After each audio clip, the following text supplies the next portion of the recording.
put Dr. Pepper syrup on the track to provide protection for the concrete and traction for the racers. That's what you hear squealing under all those tires when they come shooting around the corner.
Summer winds down on the shores of Lake Michigan, a biker gathering like no other revs up. They've come to Milwaukee for a weekend celebration of an all-American brand, Harley-Davidson, and the company's 115th anniversary. The festivities begin with Flat Out Friday as Boonies, Hooligans, Mad Dogs, and more take to the oval. Saturday, the competition move outdoors. First, the dirt for hill climb as riders race the clock on 50 to 1200cc bikes. Then speed meets sand for a good old-fashioned beach brawl that salutes racing's early days. 115 years, countless stories. Buckle up for Harley-Davidson's 115th, 2 days of fun and competition that would make its founders William and Arthur most proud. 90 miles north of Chicago, off the shores of Lake Michigan, downtown Milwaukee, University of Wisconsin-Milwaukee Panther Arena, Flat Out Friday, celebrating Harley-Davidson's 115th anniversary. Presented by Sin 3. Sin 3 provides superior protection by resisting thermal breakdown. It stays fresh longer. Tonight, you'll be seeing the best in flat track, all racing around this 1/16th mile indoor concrete oval. 12 classes, over 170 entries. I'm Scotty Dibbler. Alongside is Lance Corey. Lance, welcome back to Milwaukee. I am stoked to be here on Harley's 115th anniversary. We have tons of classes tonight. Tell me a little bit about it. It's going to be a great night of motorcycle racing for sure. There are 12 classes. Let's take a look at them. We got them right here. We got Boonies, Pros, Vintage. We have Brakeless, Vintage Bikes, Hooligans. We have a Women's Hooligans class, a JV Hooligans class, Mad Dog, Goofball, and much, much more happening tonight. The 115th celebration of Harley-Davidson. Now, let's go to our sideline reporter tonight, Diana Dahlgren. Hey guys, yes. I'm right outside the arena at the tunnel where the riders enter. I'm standing next to Jeremy Prock. He is the man of Flat Out Friday. We are standing here with some bikes. Let's start off with the build bike.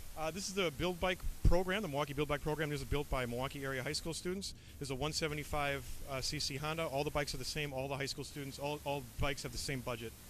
And then we have the Mad Dogs. Mad Dog, this is more affordable for adults, so a little slower speeds, affordable racing, 200 to 100 cc, 4 strokes only. And then we have the Inappropriate. This is one of my favorites. This is a favorite. This is anything that should not be raced. Prince is, little did you know, an all-star flat track racer. You'll get to see him tonight.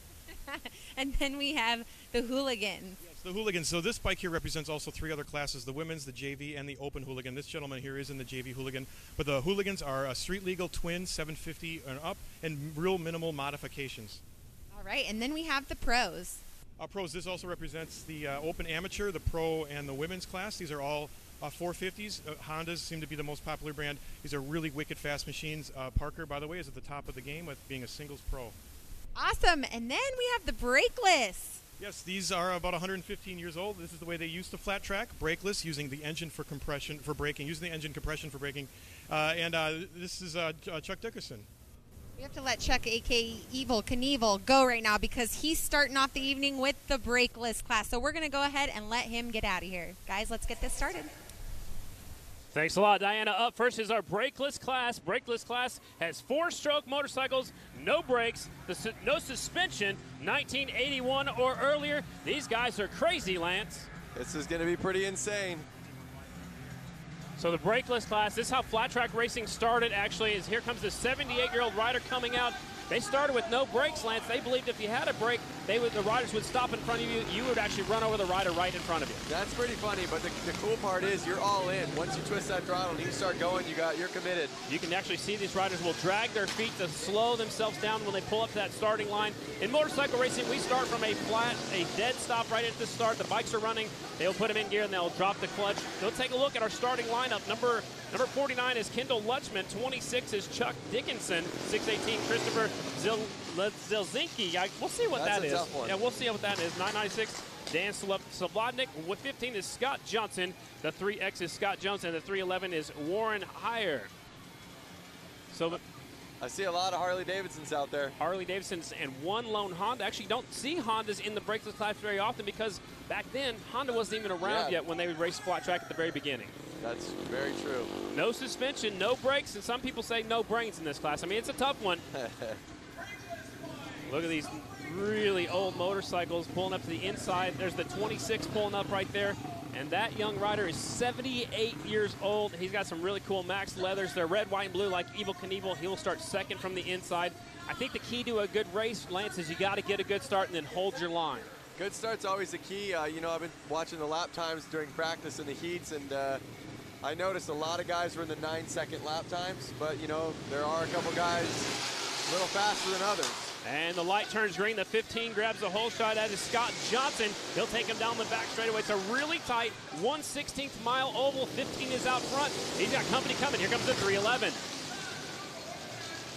Warren Heyer, the 78-year-old rider, goes really high, and he loses a few positions. He's back there in the 4th spot. So don't count out the 78-year-old rider just yet. Do not count him out. 7 laps to go, 6 laps to go now.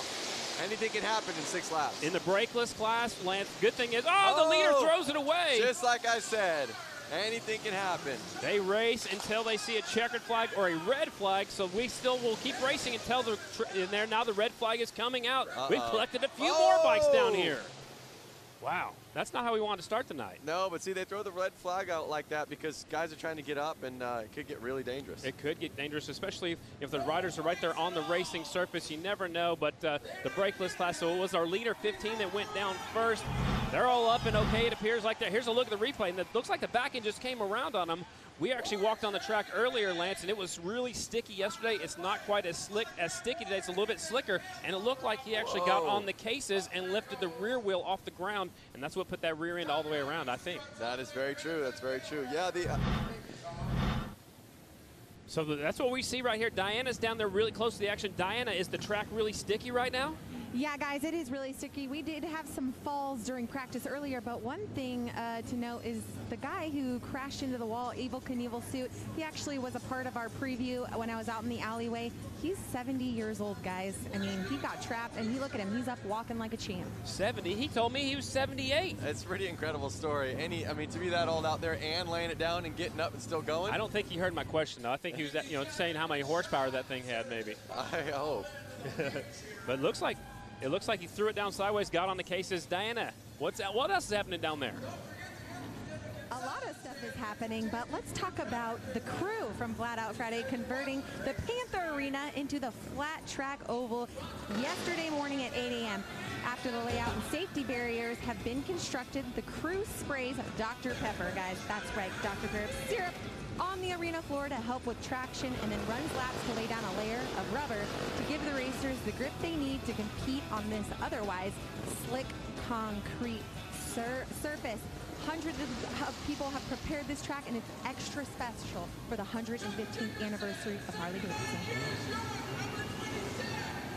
All right, looks like they're staging them back up, Lance, to get this thing restarted. Looks like they're going to have a single file restart. No, they're going to stage them back up. Complete restart is what we're hearing, so it can be a complete restart. Tough break for our early leader, but it's a good break for the 26 because now he'll be up there battling for the lead again. All these riders are going to make it into the main event. So, but the better you finish, the better starting spot you'll have in the main. So it's very important. Very true. And like I said, when there were 6 laps to go, anything can happen. And right there, you saw almost the craziest happen. They're restarting. It didn't matter if you were in the back or the front. Oh, wait a second. Look, they have a little bit of a... So they're staggering, yep. I guess, maybe according to how they were running. So it's a little bit different. They put the 26 on the back. Actually, no, because he was involved in the wreck. That's why he's going to the back. Okay, so that makes a little bit more sense. The 15 was the first bike that went down. He collected the other 2 riders. So we'll have a complete restart with all these riders going to the main. And what I'm hearing is they're only going to do 4 laps right now. Interesting. And they are off into the first corner. Got to get a good start and hang on to that low line. Look how low the rear air pressure is on that leader. It's the 311 out in front that is worn higher. Keeping the air pressure down. I'll keep it a little bit more traction on that shiny concrete. Oh! Leader throws it away going into turn number 3. Looks like he's trying to keep that motorcycle running. He pulled in the clutch. They will race until we see a red or a checkered. Lance out front now is the 618. That is Zielinski. Zielinski's out in front. And that is on the Honda right there. Again, no brakes. You can see there's no disc on that rear end. Yep, they're just on the gas and laying it over when they get in the corner. Hopefully that back pressure of the motor helps slow them down a little bit. Zielinski's sneaking away a little bit on the 618. There's Dickinson, the old man right there in second on the 26. That's Chuck Dickinson. That was the checkered flag already, so that is it. The winner of this one is Christopher Zielinski. Now, it looked like Christopher was on the smallest bike out there. I'm wondering if that made it a little bit easier for him to handle the bike without brakes. All right, possibly so. He's definitely easier to maneuver in the corners. We'll take a look at some of the replay action. Here's the leader, and he got in there, so he was just up off of where they've been racing. Maybe it's a little bit slicker up there, just off of the racing group. Yep, he was running a little wide right there for sure. And it's funny because that was right when I was talking about his tire pressure. Exactly, and I don't think that was a factor. I think he just got up there in the slicker stuff. You know, when they haven't been racing on it, it's probably still a little bit slick. I know it's Coke syrup. It's supposed to be tacky, but the more laps they get on it, the stickier it's going to get. That's very true. Flat Out Friday at Harley-Davidson's 115th anniversary is presented by Sin 3. Provides superior protection by resisting thermal breakdown. It stays fresh longer. Up next will be our bike build class, and they are making their way onto the racetrack right now. It is a Milwaukee area high school. They have 100 days to build a Honda CL or CB 175 flat tracker. Teams have the same budget and work with volunteer mentors. Bikes are judged on appearance, performance, and racing ability. On the track now, Lance, this looks like a fun class. This would be a fun class. Man, I wish they had a class like this at my high school. That would be so cool. I think I'd flunk it on purpose so I could take it again. Right? You got to go back for more. I get it. I get it. Here is the riders in this one. 35, Ezra Brewski. They are all on Hondas, as we mentioned a moment ago in the rules. 83, Chadwick Dennis. He's from Shorewood, Wisconsin. 65, Stephanie Erbs. She's from Wisconsin. 07 is Kristen, and the names went away from us. They're getting ready to start our bike build. Kristen Lassen, that is Lady Lassen. The 05 is Leah Orloff. 65, Stephanie Erbs. 35, Ezra Brewski. The 11, Patrick Mishko, and they're off. 07, Brewski grabs the whole shot. This kid's a good racer, Lance. I followed him around a little bit in some of the amateur races, and he knows how to ride a motorcycle. Well, what do you know? You have a kid that knows how to ride and a kid that gets to build a bike in class. Man. Great opportunity. Living a dream for sure. He got a little bit sideways coming off the corners. When I talked to the riders earlier today, they said coming off wasn't so bad, but it was really slick going in. Yep, and that's what you noticed in the last race. Going into the corner is where he lost it. Absolutely. So Brewski starting to sneak away just a little bit. Dennis right there in second on the 83 bike. That's Chadwick Dennis. He's from Shorewood, Wisconsin. Again, these are all Honda motorcycles that they build in class. There's your leader, Ezra. Looks like he's run into the corner a little bit wider, then squaring off right in the middle of the corner. He's getting into some lap traffic, and he goes around the 65 bike of Stephanie Erbs, and she is from Watawassa, Wisconsin, I believe. That's a mouthful right there. The one cool thing that I'm noticing on these bikes is you can tell the frames have been painted, the wheels have been painted. You can really tell they stripped these bikes down and really customized them. Kevin Clark just showed the field 2 laps to go, so he'll show the white flag this time by for the 35 bike, Ezra Brewski. Picking up the white flag, 1 more lap to go. Looks like that frame's probably even been powder coated or painted, just like you were talking about. 1 more lap rider right in his way. And the checkered flag is out for your leader and winner, 35 Ezra Brewski. Good job for him right there. Chadwick Dennis will settle for second on the number 85 or 83. Patrick Michaud will finish in that 3rd spot. Man. Now, one thing you notice is as the leader, Ezra, was in the 9-second lap times. Wow, that's super fast. They went all the way back to 11-second lap times. So you can see there's about a 2-second difference between first and last place. Absolutely. That is the bike build class. We'll take a look at the results. Ezra Brewski again taking the win. Chadwick Dennis is second. Patrick Michaud is third. Kristen Lassen, that's Lady Lassen, is fourth. And Stephanie Erbs will qualify right there in that 5th spot. There's your bike build heat race. I wonder how many of their classmates that helped them build it are they're either in the stands or watching this live right now. I bet a bunch of them are. I bet that's pretty cool to see it all happening right here as part of 115th celebration of Harley-Davidson.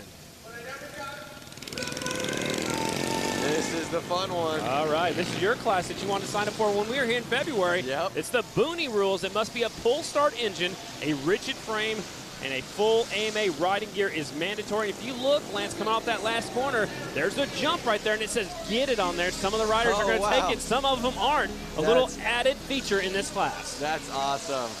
They should have ran that jump all the way wide, so you had to get it. That would be kind of interesting. We might have a few more pileups. So what they do, Lance, every time they come out onto the racetrack, they will give them 2 laps to warm up their bikes and check out the track again, because some of these riders haven't been on there since earlier in practice. So they give them 2 laps every time they come to the racetrack, and they'll line them up at the starting line. Here's a look at your starting lineup. The 418's Mike Barney.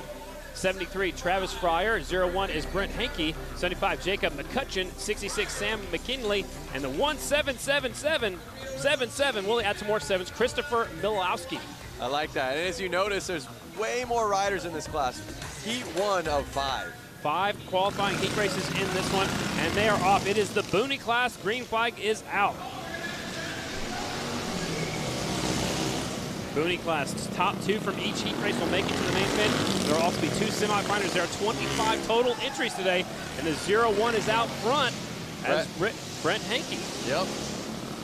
Looks like they're teammates in the yellow, in the orange jerseys, my correction. And they have the same boots on too. So 01, 75, possibly teammates out there working on some strategy for later on in the main event. And again, the top 2 riders will transfer to the mains. Hankey out front. So I don't see anybody hitting the ramp right there. I think they need to push a little wide. I think they're getting away with not having to hit it. Skipping it a little bit. There goes one guy over the ramp. He's a lap down, but he's jumping. We got 1 rider down over here in turn number 2. Now there's 1 coming off of turn number 2. The leaders make it through safely. Yellow flag is out. Try to full start that motorcycle. There's your leader back around. Again, Lance, we don't stop until we see red or checkered. So we see waving yellow. It's all right. We keep racing. Just use a little bit of caution. Yes, that's right. Looks like they're having fun out there. Just saw Brett pop a wheelie. Yeah, he's having a good old time right there in that bike. He's going wet there by the hay There bales. he goes. Pulling the wheelie. Get some traction to that rear wheel. White flag is out. 1 more lap to go. Boonie, heat race number 1. Hankey, second place goes over the jump. The 75 bike of McCutcheon takes the jump right there. Jacob McCutcheon. And here's your checkered flag and the win on the back wheel. 01. Brent Hankey, and he goes straight back to the pit area. He ran away with that one. I mean, right off the gate, he took off. And I'll see you guys later on. That was heat race number 1 of our Boonie class. Man, there are 5 heat races. This one's a stacked deck for sure. Here's the results. We got Brent Hankey in number 1. Second place was Jacob. Third place was Travis Fryer. Fourth place was Mike Barney. Oh, we maybe have 2 fourths. I would say Christopher ended up with a 5th. Maybe they tied. Maybe they tied. Yeah, they might have tied. Because then Sam got 5th. All right, so they're fixing it as we go. They got the scoring and timing. There's a scoring loop as they go across the start-finish line, as he's going to do a little fine-tuning to his front end. Oh, no, he's heating up the tire. Yeah. All right, he's taking it serious. Heat race number 2 is coming up next right here. The Boonie class. Well, maybe just cleaning off the tire. That's what he was doing. Yep. I thought he was coming up the next race, but he's cleaning that hay off the tire as he was one of the riders who got up into those hay bales. Oh, gotcha. Heat race number 2, it's the Boonie class. Again, they get 2 laps to check out the track, warm up them tires a little bit. These are great big guys on little bitty motorcycles. The coolest thing about these races is these guys are on bikes that are probably in their sheds. These aren't professional.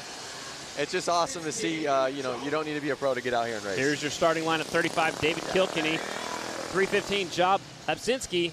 24 is Alex Polson. 113, Mike Rasmussen. 62, Jeremy Seiler. And the 80 is Nick Whitwer.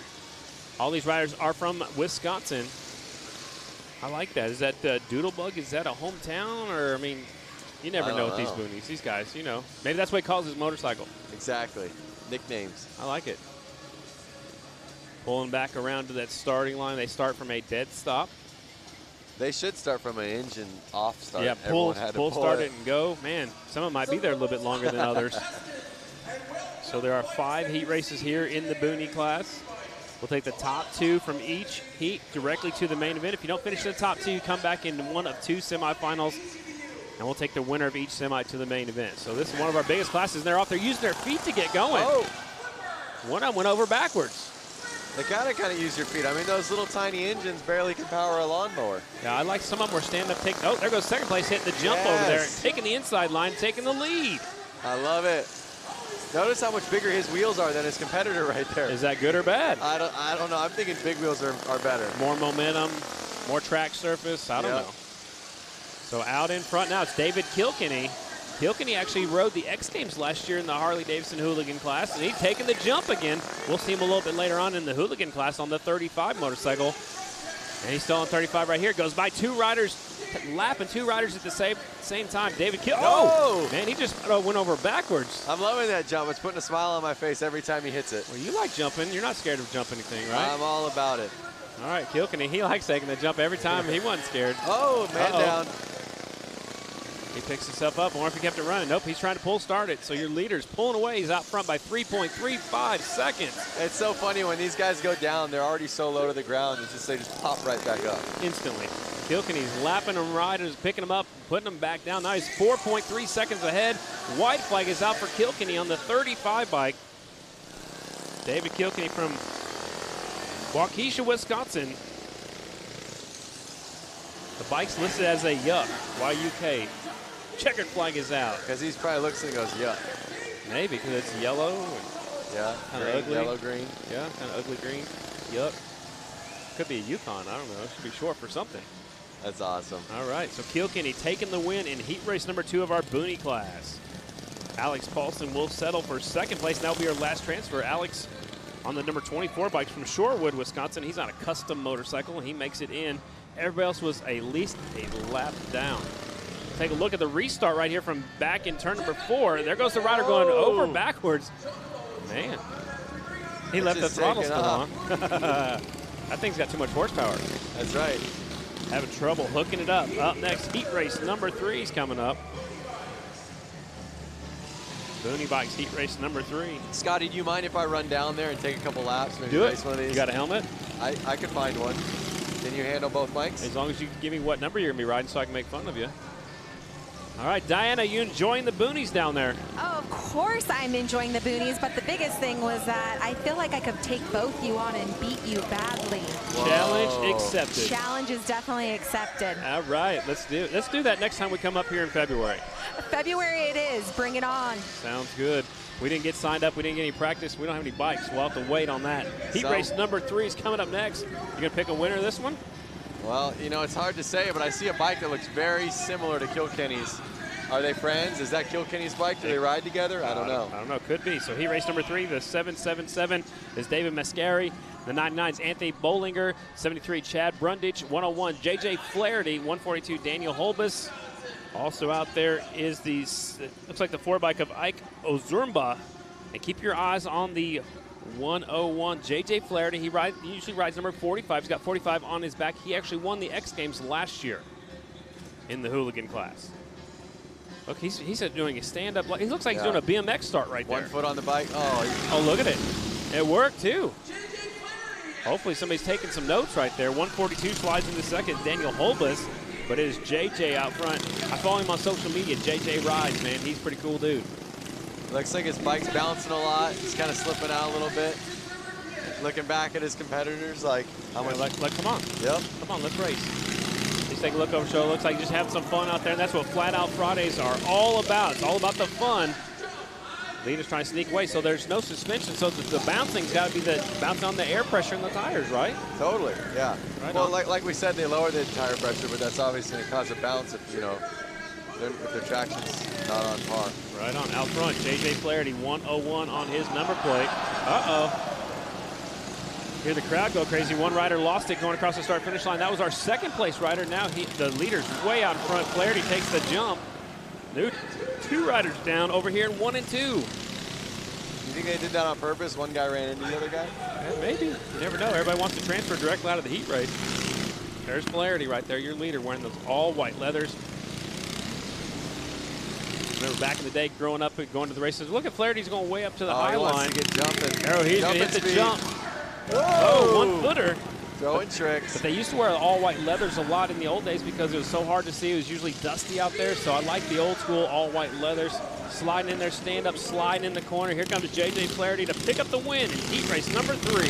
So you're saying that they wore the white so that way they'd be seen on the track? Yeah, back in the day. Back in the day, you want to be seen because it was dusty. You didn't have the lighting like you do nowadays, so a lot of people wore white leather. So let's take a look at the replay. Watch the second-place rider, 142, hitting the jump. One-hander. Landed on the back of his seat. Too much showboating right there. And it cost him a transfer spot. That was our second-place rider, the 142, Daniel Holbus, who he actually still came back and still finished second, but he was way behind the leader. Flaherty taking the win. Holbus will settle for second. That was who fell off. Still got up and kept going.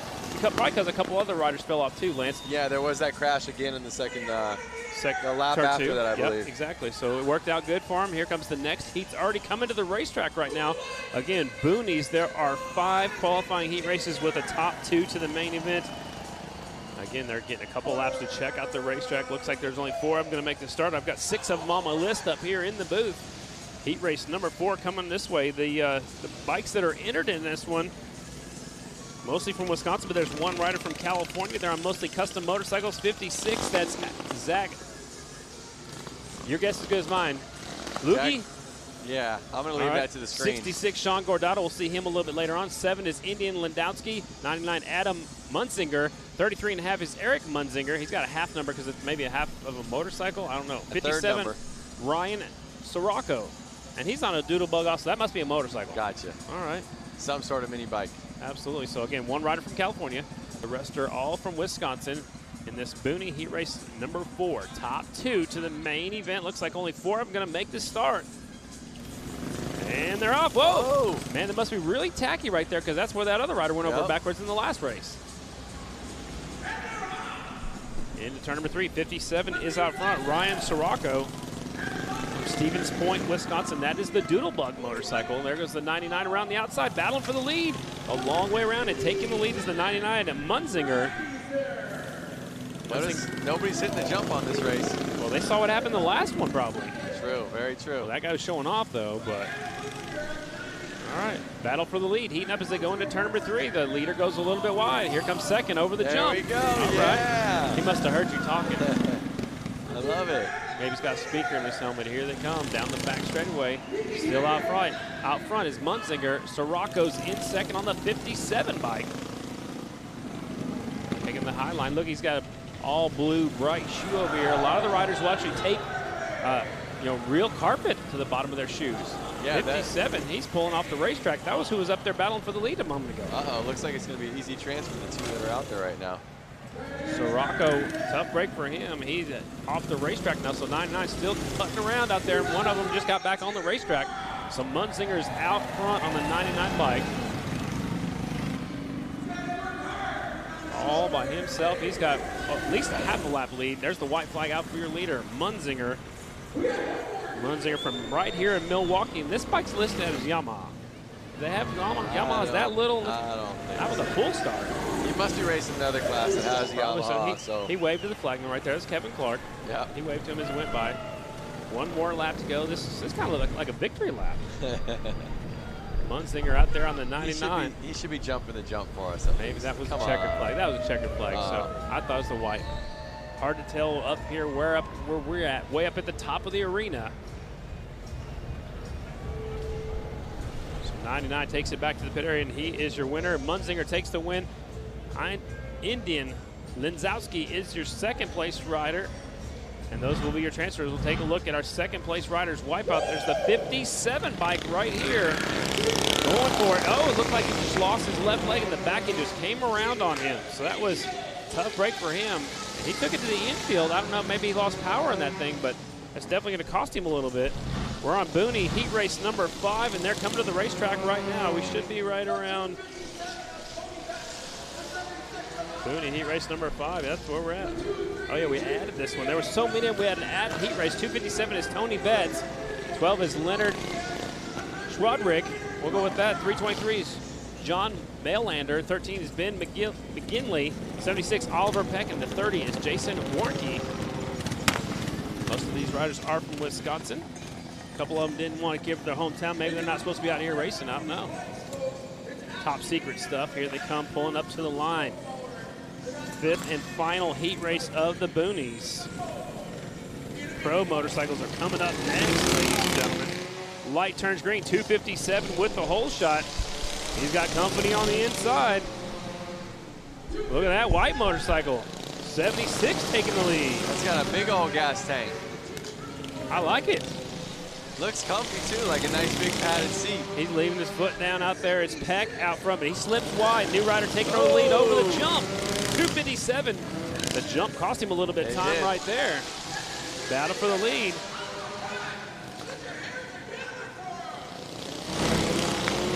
There's the top 2. Oh! Where did the rider go? I saw the motorcycle. I hope they got that on camera so I can watch that. Now there's a little bit of fluid down there on the track as well. It's going to be slick right there. That was a good one. We saw the end of it, that's for sure. His front end looks all bent up. I don't think he's making it back out there. Probably not. Yeah, his pull start's out too. Both the rear ends locked up. Forks are bent. That thing's seen better days. That is very true. Pro motorcycles coming up next. Good battle going on still out here on the track. Top 2 to the main. Warnke is your leader on the 30 bike. 76 right here, the all-white motorcycle is in second. That is Peck. There's a look at your leaders who snuck away from everybody else right here. The 30 bike smooth sailing out there, just taking it easy. I like the bright green duct tape on his left boot. Checkered flag is out. Warnke will take the win. It's so awesome that this is live right now on Facebook, and anyone around the world can be watching this. I'm very curious. If you're out there watching this, please let us know. Where are you watching it from? And we're going to talk about some of the comments a little bit later on too, right? Yep, that's right. Are you on your couch? Are you at your house? Are you sitting at a train station? What country are you in? We'll take a look at the replay right here. Watch over the jump. This is the rider that was in second. Gets over, up, and went over backwards. And he kind of ghost rode the motorcycle a little bit. I'm glad they caught that. And I'm glad nobody ran into the bike. There he goes. Look at how much power the bike had. It just kept pulling him up into a wheelie.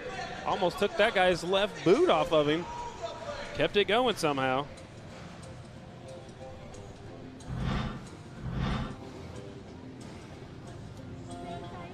So awesome. I just asked people where they're watching it from. I'm getting a lot of places: Colorado, Ohio, Jerry Kirtley out of Chattanooga, Tennessee.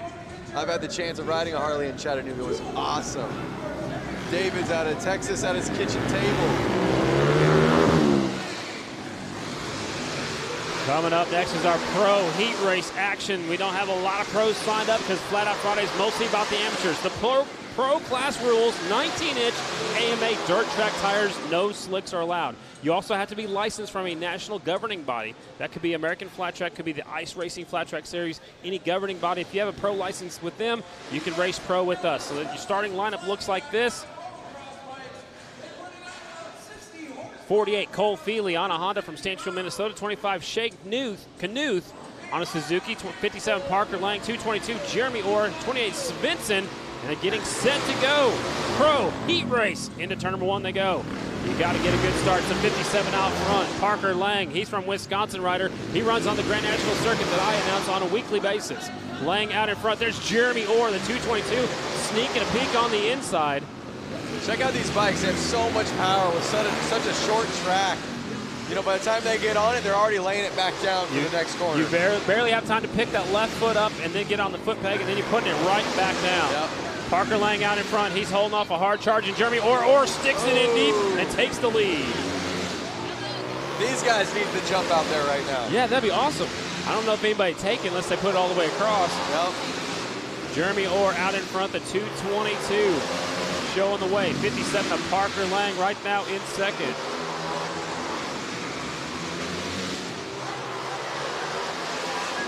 They're rock and roll with the carpet on their foot. It's so they can drag their foot. Absolutely. Orr sliding it out front. These guys are serious. They come here to win some money. 222 is Jeremy Orr. A lot of the... Oh, he opened up the door. Here comes Parker Lang. And Lang from Wisconsin takes the win right there. That's why you never give up. Wow, that was for the last... Yeah, that was for the win right there, coming to the checkered flag. These guys are serious. If the door opens up, you got to be there to stick that wheel inside and take that spot away. Parker Lang, who's from Wisconsin, takes the win. A lot of these guys are going to drive down the road to the Grand National in Springfield, Illinois. Short track tomorrow night. Some of these guys, most of these guys will be there with it. Watch them as they battle the turn. Lance, tell us about what's going on. Well, watch his front end on the 222. It's bouncing a lot, and it was bouncing there, and it bounced a ton when he got past. So here's a look at the final corner. Boom, boom, boom. So that's what caused him to go. He couldn't keep it down low. He pushed wide and opened up the door for the 57 to come on through. Yep, just like that. Gave it away.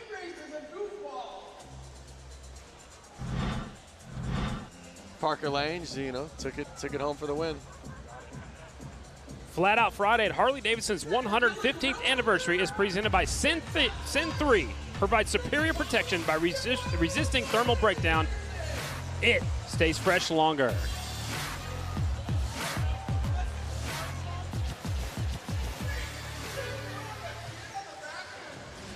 Do you know what's going on out there? Look at these guys. Is that a chicken? I don't know. It's not October yet, but it looks like they're ready for Halloween. It is the Goofball class, ladies and gentlemen. Riders are 18 years old and older, and they are outrageous. Whoa. Look at that thing. Is this Back to the Future? I think so. Let me ride it. No kidding. There's a chopper. Look at how close those handlebars are together. That's going to be hard to turn, man. Yep, and he's shifting with his hand, and he's doing the clutch with his foot. I've seen Kendall out there a couple times. Here's your starting lineup for our Goofball class. 963, Jim DeLisi. 311, Warren Heyer. The 3 is Hunter Howell. 49, Kendall Lutchman. And the 75, Karina Strack. So we got a Yamaha, Harley, a custom motorcycle, a Harley, and a Yamaha. Looks like only 4 of them are going to make this start, and they are off. Somebody's got a backpack going along with that rider. Kendall's out front. The chopper takes the win. Is it legal to be riding with somebody in the back? Like in the backpack? Remember, this is the Goofball class. There's no rules. Okay. As long as they got a good seat, maybe they got a camera on there too. 49, your leader on the chopper, Kendall Lutchman. Oh, he slips wide. Notice him laying it over so hard that his clutch is actually scraping on the ground sometimes. Wow. It's probably his kickstand is too. Looks like his kickstand over there on that chopper. I thought that was a chicken, but it looks like a little bit of a crazy creature maybe. There's the rider with the baby on back. Oh, the chopper went down. The 49 bike throwing it away. Hopefully we got that out. Like I said, I think he was laying it down so far that the clutch actually picked up his rear wheel on him. Made the rear wheel light and come around on him. So the monster right here, the 963, is out in front. That is the Liesel. Jim DeLisle. Delisle. I don't know. Delisle, bro. We'll go Delisle. 963. Choppers in the infield. Out of the Goofball class, ladies and gentlemen. We have to take the top 4 riders to the main event. So there's 3 heats.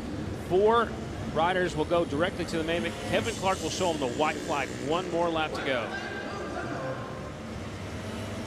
Chopper's trying to get fired up.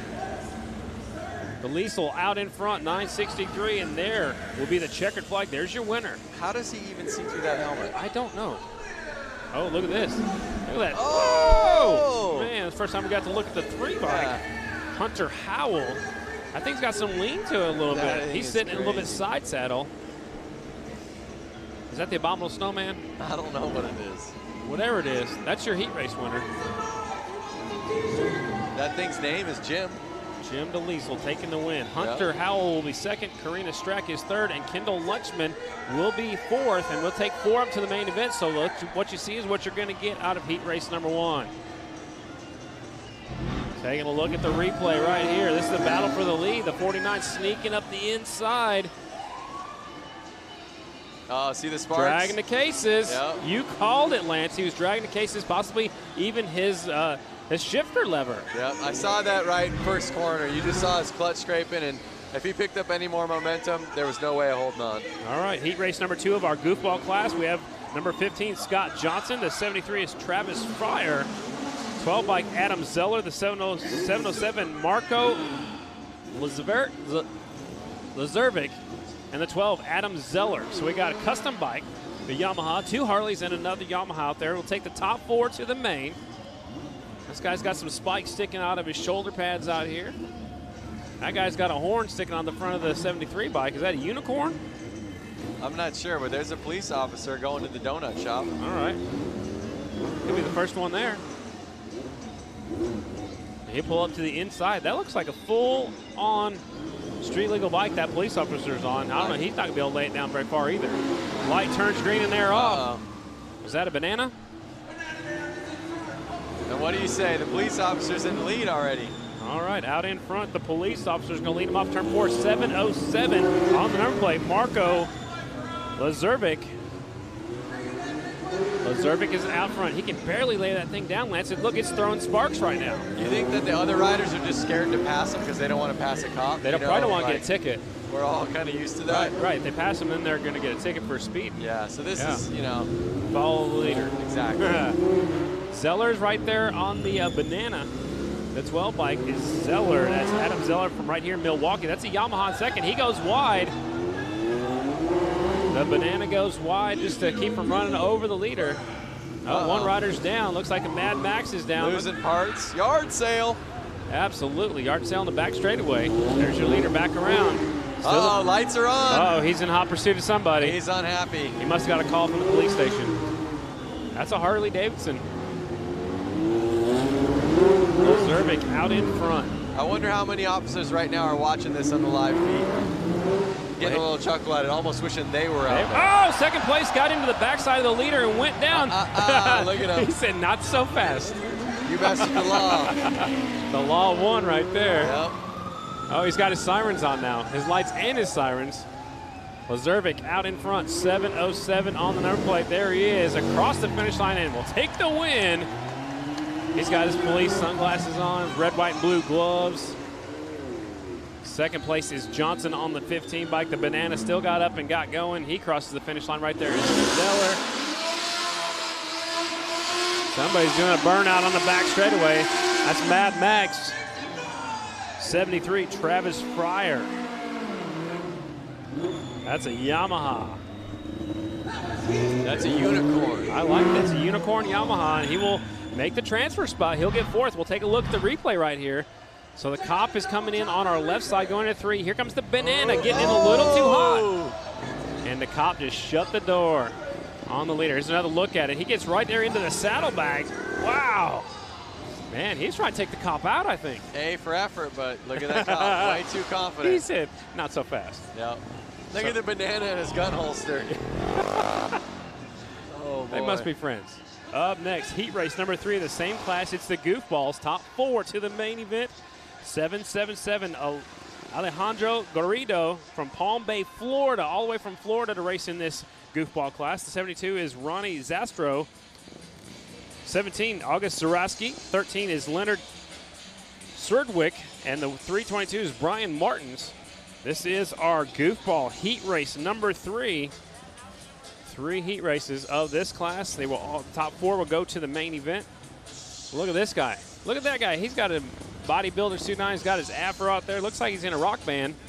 Maybe he's performing later at the museum. I actually signed that road glide right there. It was out at the museum getting autographed. Yep. There they go. Uh-oh. Look at that. It's Prince grabbing the whole shot. Looks like Prince. We're from right here in Minneapolis, where Prince was from. He's got his guitar on the back. He's going with the Purple Rain theme right there. His 72 out front is Zastro. Uh-oh. Look at him backing it in. He's having some fun. I like him. He takes a look over his shoulder, and now he's catching up to the green bike over here that's having trouble on turn number 2. It's a 17 bike. Zaraski's having some problems. Uh-oh. Tires locked up. They're pulling it off the track. That's not good.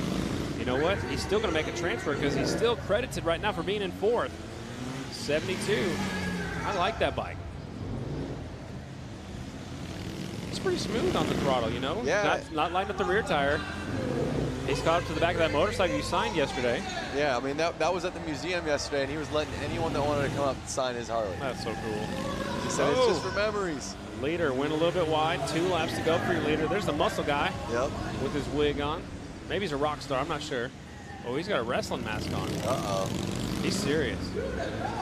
Oh! Popping the front end up, getting excited. 1 lap to go, though. Showing off a little bit. Don't showboat too much. We saw what happened earlier. Yep. Here comes your checkered flag for your winner, Whoa. 72. Nice. He had a lot of control of that goofball bike right there. I like it. 4 riders will make it into the main event here in the goofball class.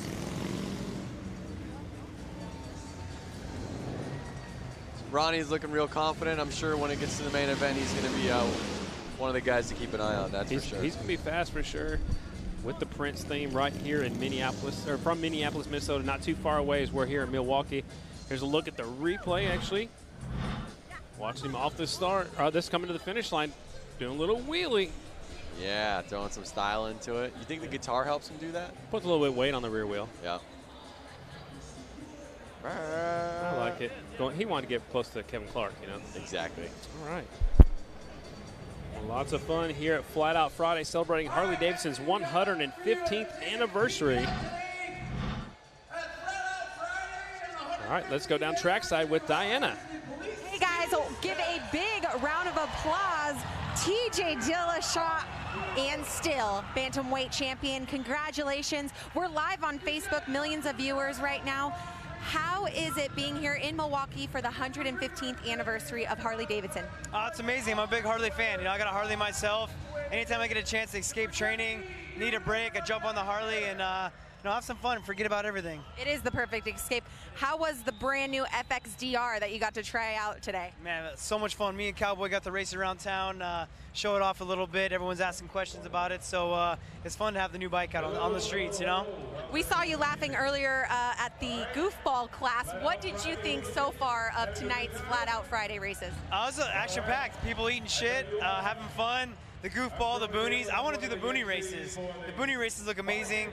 The pro class was insane. The 450s in this little building, very intense. So I've been having a good time. All right, well, next year he's going to be the bantamweight champion still, and he's going to be the Goofball class champion as well. So keep a lookout, guys. Back up to you. Thanks a lot, Diana. I think I'd love to see him out there on a motorcycle. I think it'd be a lot of fun. No, totally. And exactly what he was saying down there is exactly how I'm feeling up here. Let me ride the Boonie class. Yeah, you're wanting to go run down there and put on a helmet and let me announce all by myself up here. Yep, I want to race him next year, this next race. Sign it up. Let's go back trackside one more time with Diana Dahlgren. You guys, we have an amazing skill set happening here right now. This is police and civilian skills competition, also known as motorcycle rodeo. Riders are from 5 different countries, a total of 151 participants, roughly half police and half civilians. They're practicing low-speed maneuverability and threshold braking. These skills keep the riders safer on the roads, and the competition awards are trophies, and not only that, what's the most important thing? Bragging rights and improved school set. So anyways, guys, there's much more to come from these guys. They're amazing police and civilian skill set. Still to come, ladies and gentlemen, Mad Dog semifinals, the Boonie semifinals, Hooligan semis, Brakeless main event, the JV Hooligans, Build Bike main event, our Open Amateur main event, our Women's Hooligans. We got to see women on the big heavy bikes, our Mad Dog main event, Vintage main event, Boonie main event, Pro Rider main event, Hooligan main event, and our Goofball main event. Still a lot to come right here in Milwaukee at the 115th anniversary of Harley-Davidson. Yeah, no, I mean, it's I'm really excited to see these Hooligan racers out there. They've always had a great showing in the previous races. It's going to get pretty gnarly. We have 18-foot circles here. 18-foot circles. A lot of mains left. And then we got the Women's Hooligan, which is awesome. I think this is a new class that we're going to be seeing this evening. It's going to be cool to see women going head-to-head out there. Lots of action out there. You see them challenging themselves on this tight course. I saw one of these police officers showboating with both feet on one side of the bike. I'm not sure if you noticed that, Scotty, but these guys are definitely ready to show off all their skills.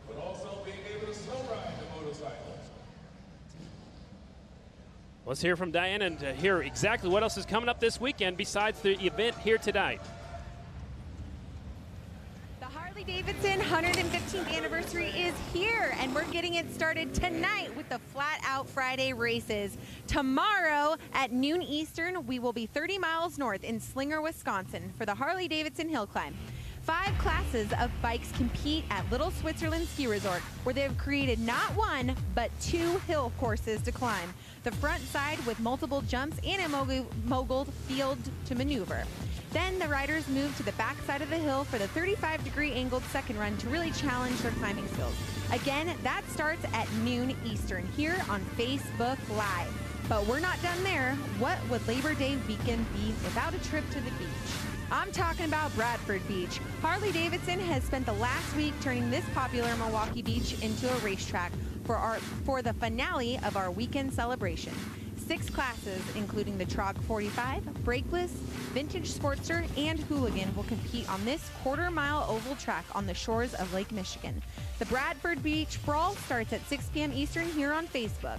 A great weekend celebration, and we are bringing it all to you here on Harley-Davidson Facebook Live channel. Wow, that is incredible, and I cannot wait to see the hill climbing. Myself being a motocross rider, I would love to race up that hill. There's the jump, there's the moguls, some stuff that I look like I'd have a lot of fun on. Then I would love to be on the beach tomorrow afternoon because it's going to be a lot of fun too. So the journey, both literally and figuratively, have been one wild ride for Jason Rogers. The 33-year-old Alabama native has only been competing for 2 years. He drives from race to race in a one-time juvenile corrections vehicle. But what really drives Jason is a passion for riding. Every rider has a story. This one's just mine. 12-hour drive. I'm a journeyman electrician by trade, Wisconsin bound for the Harley-Davidson 115. Don't really have a lot of time to maintain a full-time job and travel the country, so I do odds and end jobs. Gonna go race some motorcycles. In the past 2 months, I've put 10,000 miles on my van, traveling around racing. We left Alabama yesterday at 3 o'clock, drove all the way through, made it here about 4 a.m. this morning, got a couple hours of sleep. Back here in the back, that's where I haul my bike. Up front, that's the cockpit / living room / kitchen. Doesn't have much. Got a spot up in the front where I can sleep. Got some solar panels on top so I can take my power with me and stuff, kind of live off the grid. It does have air conditioning, so kind of walking in high cotton with that. The van actually has more miles. Scarlett has more rough miles put on her. Scarlett, that's my girl. She's a 96 Sportster. It's a great bike. Somebody else, you know, it's probably just a couple $1,000 bike, you know, but to me, it's priceless. You're just looking for that perfect ride. Just really love riding motorcycles. I love everything about it. Not just the racing, getting out, just riding bar to bar down the road. That's the one thing that makes me happy. My cheeks are sore a lot of times after a race from grinning because it's fun. There's no paycheck off of this. There's no money out of it. You know, we go home broke. all the things the 12-year-old me ever wanted to do, I'm getting to do as a grown man. So it's pretty awesome.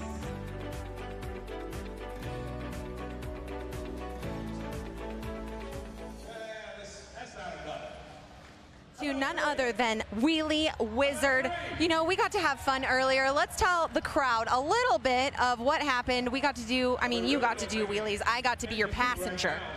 So you got to understand that an OGO gear bag is supposed to hold riding gear, but we can't help but put people in it.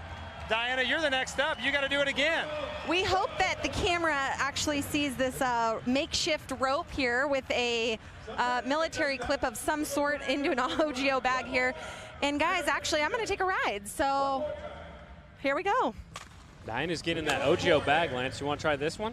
No, I'm happy sitting right up here. So, there we go. I'm going, guys. Although my 2-year-old daughter would love that little OGO bag ride. Absolutely. So Diana's in the back with the Wheelie Wizard. He never puts his front wheel down. He is amazing. I've known him for quite a few years. He's got such good balance. That's incredible. Balance is hard on those little 50s. Hang on, Diana. Hey, guys, just to let you know, the police are right next to me. I think I might get arrested for this. It's highly illegal on the roads. Do not try this because you just don't. It's not. It's not safe on a not closed course. I think I might be going into the hay bale. Don't hit the hay bale. So the Wheelie Wizard pulling Diana around. I think the cop is following you. Actually, I think the cop might be a little upset, you guys. Uh-oh. I think you're going to get pulled over. All right, I'm leaning in. I'm leaning hard, you guys.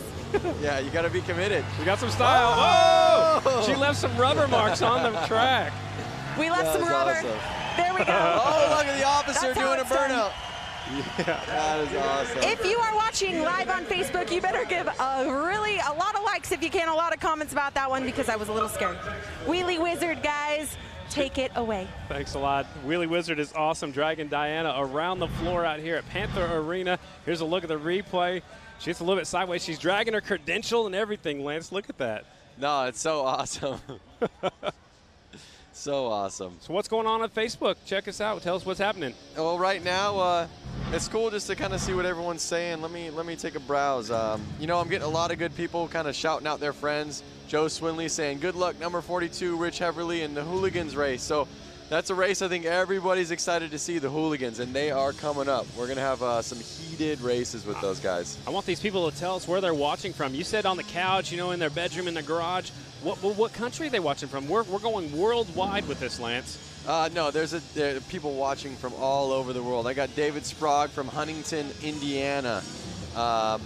There's Simon Says. He's sitting here from New Zealand watching it live feed. So, I mean, around the world. I read places in America, and I read places, you know, 12, 14, 15 hours away. So it's incredible to see that, you know, that many people influenced and digging on the Harley-Davidson 115th anniversary. And here comes the next class coming to the racetrack. This is our Mad Dog class. There are three heat races. We'll take the top 3 out of the heat races to the main. There'll be 1 semi. We'll take the top 6 out of there into the main event. Again, this is our Mad Dog class. Mad Dogs. 100 to 200 cc's, 4-stroke motorcycles. The riders must be 18 years old or older. A race for adults to be a competitive at a more affordable level than open amateur. So if you don't want to jump in with both feet and buy a big motorcycle, you can jump in, start flat track racing on this little, a smaller bike. On your kid's motorcycle. Yeah, borrow your son's or your daughter's motorcycle and bring it out here and race. You know, it's open. You can sign up. You can sign up next year. Yep. Well, no, I'm going to ride the Boonie class. Are you allowed to race 2 classes? Yeah. I know Lady Lassen, she's running 3 different classes. So here we go. 01, Brett Henke, 11, Hitman, McManus on the 17, Charles Pipke on the 520, and Rasmussen is the last rider out there. What do you know? One of the smallest bikes is in the lead right now. Does that prove that it's man is better than bike? Do you see what I'm saying? Like, I don't know. I think it's easier to get off the starting line. Okay. Maybe. I don't know. New rider taking a look at the lead up the inside. Little bumping, little banging going on. They're rubbing elbows. So 520 was in the lead. That was Pipke. Now we've got a new leader of Henke, 01. We've already had a 01 win earlier in one of our other classes. Yep. Must be a popular number. I don't even see his number plate. That's how fast he is. Exactly. Hankey's out front, Pipke's in second, Hitman's in third, and Rasmussen's in the 4th spot. Again, we'll take the top 3 riders to the main event. This is Mad Dog Heat Race number 1. Notice as soon as Brent got past Charles, I mean, he's kind of taken off on him. Yeah, he had 1.75 second lead the last time by in his little bitty Honda out here. He looks like he's got a Yoshimura pipe on there. Yep. Well, added horsepower. I mean, look at the gap right there. It's about a half a lap, I would imagine. Yeah. At least a straightaway lead for sure. So just past the halfway point, it's still Hankey out in front. 0-1, he's from Madison, Wisconsin on the Honda. And they're on their last lap right now, so it's looking pretty good for Brett. Yeah, I think he's got it in the bag. Keep it on 2 wheels. He'll put her in the main event. There's your winner. On the back wheel across the start-finish line, 0-1 will take the win. That is Brent Hankey from Madison. Took him just a moment to get that pass, but that could possibly be our move of the race. Yep. We're going to have a move of the race winner coming up later on tonight. That is the Sin 3 Slick move of the race. He's taking off running. He must be coming up in another class. He's going back to get in line. Yep. Here's a look at the results. Brett Hankey taking the win. Second is Charles Pipke. Third is Zach Hitman. Those are your transfers. The other 2 riders will have to go back to a semifinal a little bit later on. As heat race number 2 pulls to the line just like a few minutes ago. Slick move of the race. That was the Sin 3 Slick move of the race. That might be it for the, it's definitely gonna be it for this race for sure. The Sin 3 Slick move of the race. Nice up the inside, taking the premier spot away from that second place and sliding that rider back to second. Yep, and then he just took off from there. I was told we had 3 heats of Mad Dogs, but looks like they're bringing out our next class already. Open Amateur. The Open Amateur riders already coming out. Get this situated here in a second. 89X Robert Blasky, 73 is Chad Canton, 84 is Ederman, 01 is Hankey. He just went out there again. 707 is Lazurvik, 17L is Orloff, 19 is Schwenker, 28 Ethan White, and the 240 Jeff Wick. Here we go, Open Amateurs. Now you notice one of the bikes out there has Supermoto wheels on it, a little bit smaller, and then the other bikes have motocross wheels on it. Okay, so this is actually an Open Amateur semifinal. So we ran heat races in this class earlier today. This is your semifinal. We'll take the top 3 to the main event. There are 2 semis in this Open Amateur class. Getting set to go. Look how many they're putting on that starting line, Lance. That's going to be like a motocross style gate. Look how tight they are. Totally. There's going to be some banging, some elbow banging right here, bar banging. I think guys are going to get into it with each other. Should be a fun one. Open Amateur class, getting set to go. Riders 12 years old have to be on a 250cc or smaller, 14 years old and older on a 450. Adult frame bike with no hooligans, mostly the up-and-coming riders in flat track. And they are off of the first corner, down the back straight, actually the second corner. They're side by side for the lead. Oh. Jeff Wick kind of lose a little traction and fall behind right there. Eric White is out front. There's no number plates on there, but we are using transponders, so it's 28 is your leader. 240 of Wick right there in second. Are they catching up to lap traffic already? Already, yeah. But remember, they had a staggered gate, so there was a couple guys on a second gate. They were already a little bit behind. It looked like there was actually a fall off, too, in that first corner, so they got up there actually right in front of the leader. So the leader's in the black leathers with the white helmet. He's caught to the back of the pack right now. Halfway flags are out. Semi-final number 1 of our Open Amateur class. Notice Jeff Wick is not letting Ethan White get away from him. Man. They're both riding a little sloppy. I think it's slick out there, so, you know, Jeff Wick's having to keep an eye on White, making sure that, you know, they don't run into each other. 2 laps to go. It's between White and Wick right now. We'll take the top 3 to the main event. Third place riders coming on through also. Here they come. White flag coming out. There's the white flag. Wick's got to get on the inside and push him wide. I think the leader, or the flagman, forgot who the leader was. It's the black guy, the black leathers right here. So according to our timing and scoring, White taking the win on the 28 bike. Yep. Wick will take second, but they haven't seen the checkered flag yet because they kind of missed each other right there. So there he goes across the finish line. On the back wheel, showing off a little bit and having some fun out here at Flat Out Friday. That's right. I would be too.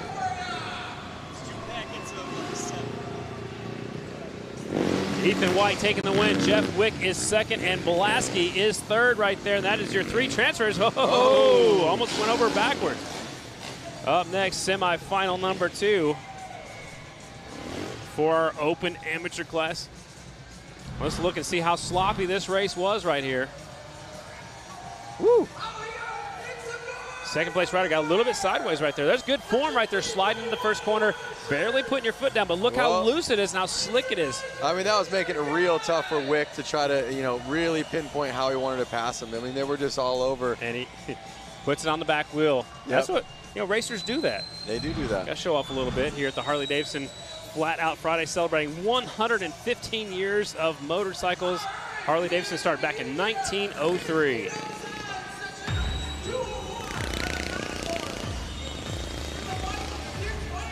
Tonight's broadcast is presented by Sin 3. Presented by Sin 3, real, pure, genuine synthetic.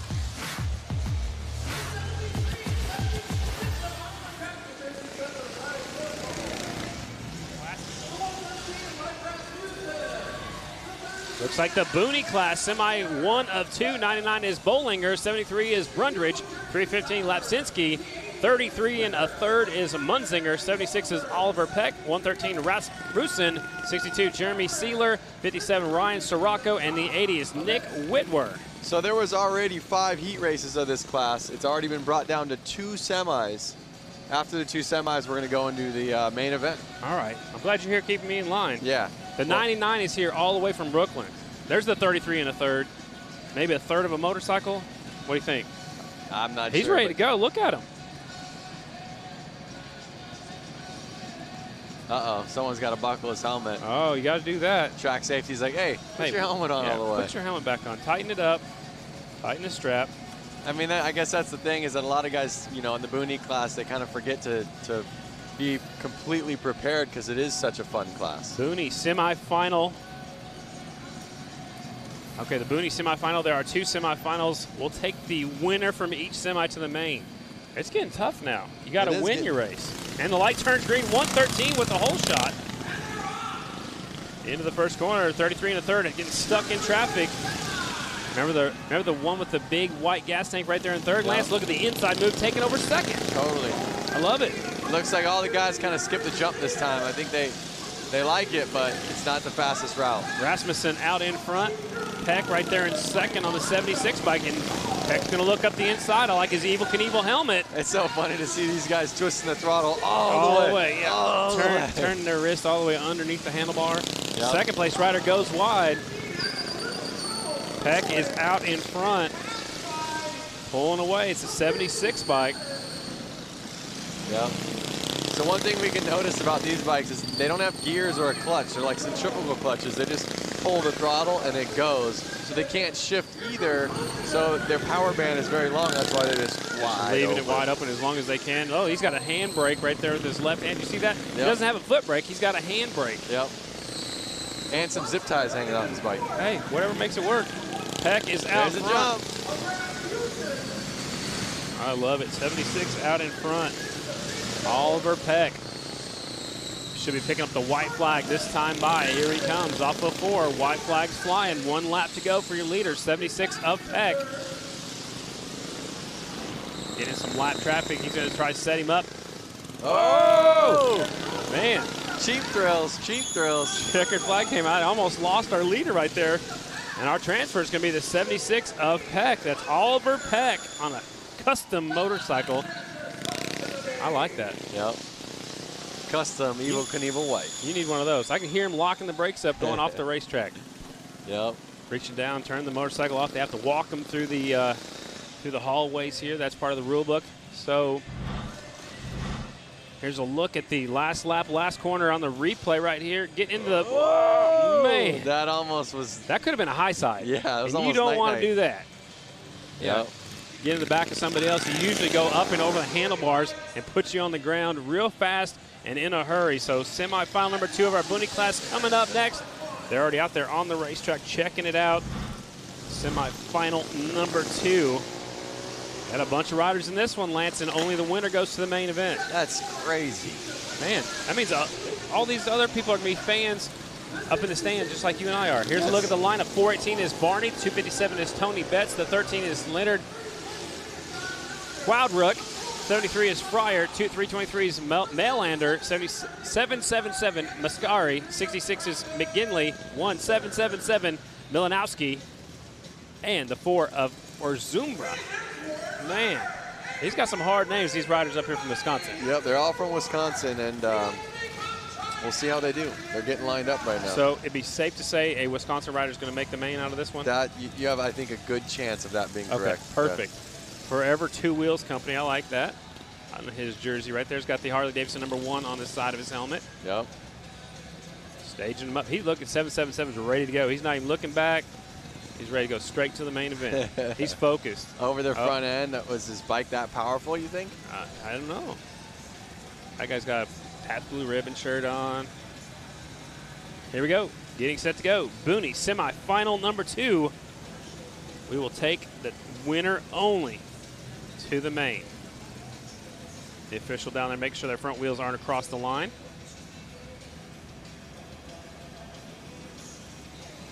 We've got them staged up, ready to go. Boonie, semifinal #2. Watch for the green light. And like you said, Lance, there's no clutches, so you got to just twist that throttle and let it pull into the corner. Number 73's, number plate's bigger than his wheels. It sure is. Could be a little bit of a wind drag, maybe. All right. And they're off. Into turn #3. It's the red, white, and blue jersey out in front. That's the Forever Two Wheels we were zoomed in on earlier with that #1 on the side of his helmet. Out in front, Mascari is leading the way. 777's not even lifting up his left leg, keeping it out there for whatever he feels safe about. Looks like he likes to ride motocross. He's got it way up to the front. In flat track lines, we try to keep it right beside us on the side of us, but these bikes are so small, I don't think it matters as much. Yep. Yeah, you almost can't keep it to the side of you because your foot's already too close to the ground. There's no way, right? Out in front, Mascari trying to pull away. Fryer's trying to keep him in check. Or Zumba right there in third, trying to hang on to the leaders. Halfway flags are already out, Lance. It doesn't take very long to put down some quick laps out here. No, it doesn't. I mean, they're putting 10-second lap times down, I believe. 777's getting into some lap traffic. A little bumping, a little banging going on. He got through. Look at his muffler hanging off the back of the bike. It looks like, well, that's his brake line hanging down. I thought it looked like a chain was hanging down, like from his, from his wallet to his belt loop. That's what I thought it was for a second. Got an air filter hanging off the back, breather right there, crankcase cooler probably. Mascari picking up the white flag this time by. Here he comes to the white flag. Fryer's right there in second. The 173 trying to keep his leader honest. And I believe it's going to be Mascari going to win this one, going away, hands down, fist up in the air. 777. Oh, we lost one come out the final corner. Now, one thing to notice is that these riders are actually, I see a 10-second lap time was put down there in this Boonie class. And some of the other fast races were only putting 9-second lap times out there. So their pace isn't that far off of the other riders we've seen. Looking pretty good to me. So they'll go back and regroup. We'll see the winner in the main event. There's always something going on everywhere you look around here. Here's a look at some of the replay of the 777 getting into the lap traffic. He lifts his foot up to go over the jump. And this guy's like, hey, where'd you come from? He's like, hey, I'm lapping you. He's probably just checking out that #1 Harley-Davidson sticker on his helmet. Checkered flag, fist in the air, red, white, and blue jersey. Oh, and there's a look at the crash right there coming out that final corner. Some pieces come flying off. So Boonie semi-final #2 is in the books. And now we're going to send it down to Diana. How's it going down there, Diana? Oh, it's going great so far because I'm standing next to Buddy Subtle. He's a part of your Hooligan class that's about to come up. Harley Hooligan, you're going out there, you're going to lay it down. I mean, you guys are going to be banging bars. Yeah, it's going to get intense. You got to win to get in the main, so it's heated. So how do you prepare for an event like this? Get drunk the night before. Okay, so that's how it is. The crowd is cheering him on. I mean, that's what he likes to do. So, hey, guys, we're going to take it back up to you. Thanks a lot, Diana. This is our featured class. It's the Harley-Davidson Hooligan class. Riders must be 18 years old or older, 1986 or newer motorcycles, twin 750cc's or greater motors. Bikes have stock OEM engines, street-legal frames, and no pro riders. This is the class I'd like to see you in, Lance. Yeah, these guys, I mean, they say it's a hooligan, but these guys kind of take this pretty seriously. And I know that he was just saying, you know, we go out and drink beers, which they do, but they had all day to recover.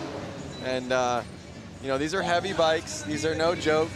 They're fast, and they take it serious. And here we go. The riders are 003s. Jake Cook, he's from Corona, California. 44X is Gonzalez from California. 46 is Aaron Gordado. He's from Long Beach with his brother right beside 66 of Sean Gordado. He's also from Long Beach. Kilkenny's from Waukesha, Wisconsin. And the rest of the field, there's a lot of fast guys out there in this one. Again, winner only goes to the main event. Robinson's on the 333, Schultz on the 79, Gonzalez on the 44X, and they are off.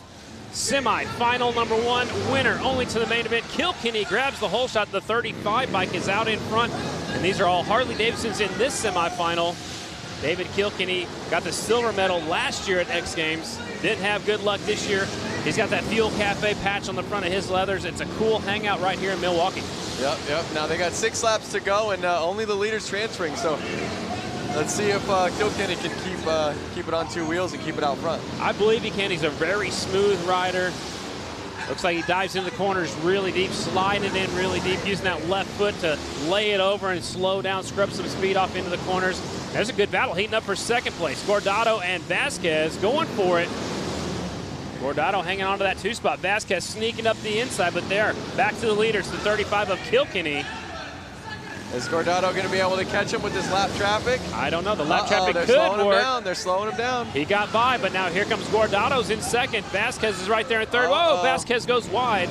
And maybe a two-man horse race now. 1 lap to go. I don't know. Kilkenny's probably going to be able to hang on to it. And here he comes, last lap, last corner. Checkered flag is out. Kilkenny will get the transfer spot on his Harley-Davidson Sportster. From start to finish, Kilkenny put it down, and it's always a bummer when you see guys like Sean right there on his tail, and he came all the way here from California, and the night is over. And he's done for the night. We'll see him on the beach tomorrow afternoon. Kilkenny taking the win. His best lap at 9 minutes and 43 seconds. Man, that is putting down some fast laps. Gordado is second. Vasquez is third. We'll take a look at the restart. I mean, just right off the get-go, he got in the front, and the track was wide open, and he was able to put down the fastest lap, stay smooth, and stay on 2 wheels. Absolutely. There's the checkered flag. So is Kilkenny. Tough break for those riders from California, coming up just a little bit short. Their night ends early. Now, remember, like I said, Kilkenny had a 9-second lap time. The Boonie class had a 10-second lap time. Well, that's how good these riders are. I mean, they're putting down some fast laps. It's pretty incredible to see how close all the different classes are. Semi-final number 2, 71, Patrick Evans from California. 17, Sam Fisher from Wisconsin. 22 is Henley from Alabama. 142 is Holbus. 100 is McDonald. 71 is Opperman. 38 is Rydell. 50 is Vance Rake. And the 5 is Ethan White. So all Harley-Davidsons in this one. Riders from California, Wisconsin, Tennessee, and Ohio. And we saw Ethan White out there in the Boonie class. So let's see if that's going to help him out when he's out there in the Hooligan class. I don't think it can hurt. I think the more seat time you get out there, the more comfortable you are with the track. That's very true. So they've sprayed down the Dr. Pepper syrup. It's sticky, but it's a little bit slick this year. 142 grabbing the whole shot into the first corner. It's Holbus. Holbus is out front. Here comes a good-looking motorcycle in second. It's the 12 bike, I believe. Is Holbus going to be able to hold on to it like the last moto? I don't know. Fisher's a hard charger. Fisher takes a look up the inside. They almost make contact. That's a good-looking sport. Harley-Davidson right there. Actually, both of them, first and second, are good-looking bikes. Here comes the 17 up the inside. He's going to force his way through. Here he comes. Fisher is on Holbus still. There he is. He got it. All right, so new leader, 17 of Fisher. Made it stick. Wow, these bikes are so loud right now in this arena. You've got to finish it, though. He slips wide. Here comes Holbus back up the inside. Holbus on the 142, back to the front. There it is. They got to stay on their toes. They're playing with each other. They just touch each other. They're going back and forth. You've got to hang on to that low line, and now it looks like Holbus is doing so. He's letting off a little bit earlier, staying down closer to the inside where the 17 bike made his way around. Now 17 trying to go the long way. Last lap. They got 1 lap. This is transferring into the main. Here he comes. Oh! Watch out for the wall. Oh! Somehow saves it. Your winner is going to be the 142 of Holbus.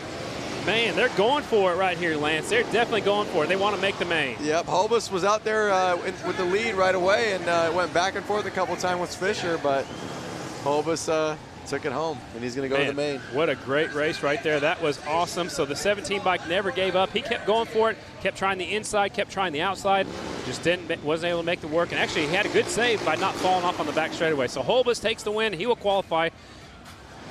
Vancic will get second, McDonald third, Evans is fourth, Opperman, Rydell, Fisher, and Ethan White. That is your finishing order of semifinal number 2.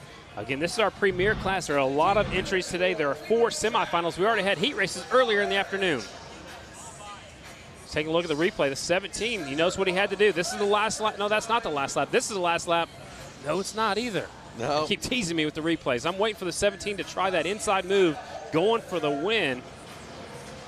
That was a nice move right there for the 17 to get out front. Notice the 7. Here it is. Go ahead, Lance. Oh. That is where they make contact coming off the turn number 2. I was just going to say, notice Fisher's on 17. His front end looked real soft. I don't think that was helping him get where he wanted to go in the corners. It's probably hard to keep his front end where he wants it when it's bouncing like that. Maybe low pressure in the shock or the forks, or yeah, maybe stiffer springs or. All right, Hooligan semi 3 of 4. 19 is Brooks. The 21 is Hogan. 420 is Ives. 3X is Scott Jones. 11X is Schriffler. 73, James Smith. 85 is Buddy Suttle, who Diana talked to a moment ago. 4077 is Tony Tucker. And the 09, Chris Wiggins. Again, riders from Pennsylvania, Georgia, California, Wisconsin, and Utah in this one. And again, an all Harley-Davidson semifinal number 3. So it's safe to say Harley's going to win this one, Lance? Yeah. I think safe bet? Yeah, it's a safe bet for you. Lining them up. Winner only to the main event. Keep your eyes on the 85, Buddy Suttle. Getting staged up and ready to go. Again, I know I said these guys take it seriously, but, you know, they are hooligans, and you have guys like Scott Jones out there, number 3X. He's actually an engineer over at SpaceX. Wow. Light turns green and they're off. Suttle with the hole shot. Will lead him down the back straightaway. Can he hang on to the lead? And the bikes are getting louder. The more bikes are out there, it's getting louder in Panther Arena for Flat Out Friday. Looks like Buddy's kind of going to run away with this one. He's already got a good lead on everybody. And we'll see if he can keep it on 2 wheels. He'll probably be able to take it home. Schriffler right there in second. Jones in third. Tucker is still in fourth with Ives in fifth. Suttle's got a Monster Energy sticker on his helmet. He's getting in some lap traffic. He made short time of them. That didn't take him very long. Just past the halfway point is Suttle out in front. Schriffler's keeping him honest, though. It looks like Schriffler's close. Oh! Suttle goes down. Now he hit his head real hard on that one. Yeah, I hope we can watch a replay at the end of the race. The front of his helmet actually hit the concrete down here. Yep. So now your leader's the 11X of Schriffler. That puts Jones in second, Brooks in third. So everybody moves up a spot. Well, like I said, as long as he can keep it on 2 wheels, he's going to probably win this. And it's almost like he beat himself. You know, it was his fault. And checkered flag is out. There's your winner. Schriffler will take the win. Tough break right there for the 85 of Buddy Suttle from Huntington Beach, California. Another California putting it in the hauler. Yep. Man. Well, we'll see him tomorrow. We'll see him tomorrow. That's true.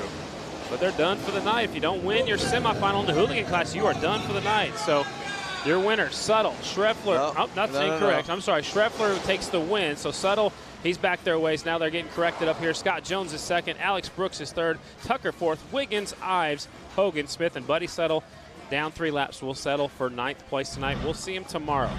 There it is. Watch his head. Watch his chin hit the ground hard. And this right here is, Lance, this is why you wear the best safety equipment you can. Yep, and what it was, it looked like either his peg or his clutch area, primary, dragged on the ground, lifted up his rear end, started to slide out.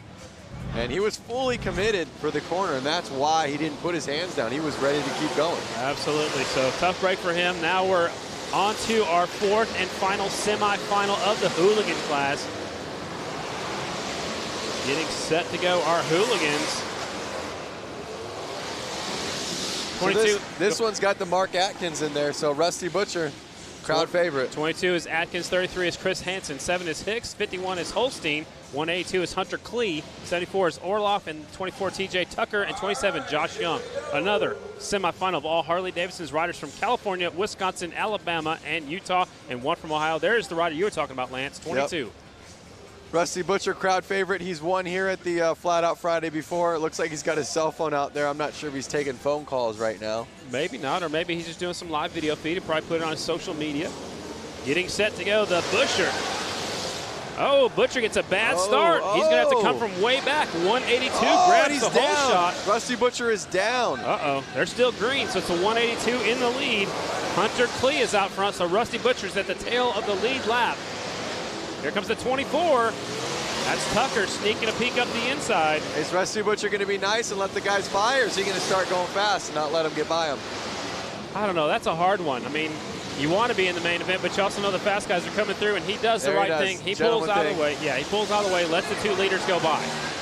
Klee is out front, 182, showing the way. Hunter Klee, Did you see how much he stayed on it and just kind of slid around? All the way around. I hate when that happens.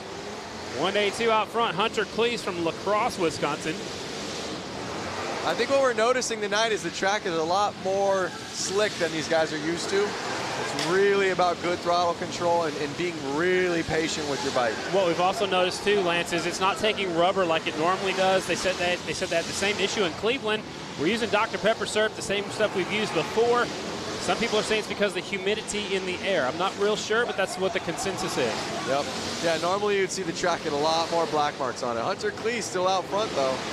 1 lap to go for the 182. Hunter Klee from La Crosse, Wisconsin, over by the Minnesota state line. And there's your winner, pulling the front wheel up in the air on the Harley-Davidson Sportster 182. Hunter Klee will take the win at semifinal number 4. Wow, it's such a bummer to see Mark Atkins not be able to make it into the main, you know? Looking over my shoulder, I kind of cheated, but Atkins threw it away again going into the pit area. So tough break for Rusty Butcher. You see him picking it up right there. Yeah, I was cheating a little bit, sorry. We'll probably see some better results out of him when we get to the hill climb or the beach racing. That's going to be a lot of fun tomorrow. I'm jealous. Can I stay here too? No, you have to go over and announce another event. Oh, I'm going to Springfield, Illinois. There's a Grand National short track tomorrow night and a mile on Sunday, and that's the 100th running of the Springfield Mile. This, though, is the 115th celebration of Harley-Davidson motorcycles. Let's take a look at the replay. The 24, the back end just comes around on him right there. He just stayed on the bike the whole time. You saw his foot kind of just get bent, and just kept spinning. So here's one more look from up above. This is from right behind us, actually. The lead, you see the rubber mark, so you called it. He stayed on the gas, trying to keep it going the right direction. That left it wide open for the 182 Hunter Klee to win that one. Yep. Took it away. Look at that motorcycle. Piece of art right there. Is that yours? It's not mine. I would like to ride it. Coming up next is our wheelbarrow race, and that is presented by Built Well Helmets. The wheelbarrow race is something I've never seen before. It's a human wheelbarrow. So one person hangs onto the axle, it's sticking all the way through, and then another person runs behind them holding their legs, and it's a 1-lap race right here. So again, it's sponsored by Built Well Helmets. They're all wearing protective helmets, and I highly recommend it. This is going to be fun. Shoot, So Diana's going to be down there with us. We're going to hear her talking about the race. Diana, what's happening down there on the track? All right, guys. Well, I'm giving you the play-by-play down here on the course, and it looks like they're stretching out. You know, this is going to take a lot of human connective tissue is what I'm thinking. So we're going to go ahead, and I'm going to tell you guys the breakdown. We have our current racers right now that are lining up with the tires and the Built Well helmets. We have a Blondie, we have a guy with a bronze helmet on. We got some of our Harley-Davidson Freedom interns. It looks like Alejandro.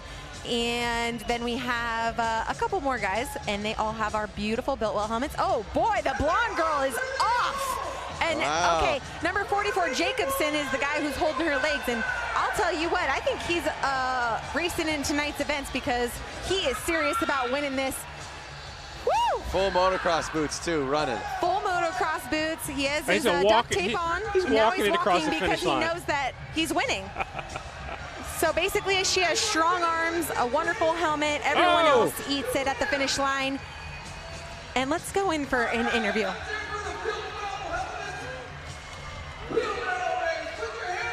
Getting right in there, Diana. Have fun. All right, you guys. So you have just won the Wheelbarrow Challenge. Gorgeous girl right here.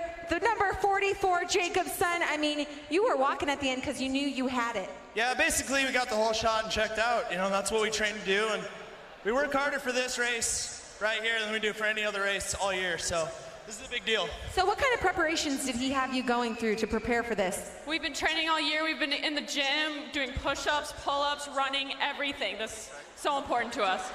Well, she made it happen. The both of them made it happen. Now we're going to move on to the kids' race. Guys, congratulations, taking a solid victory here tonight.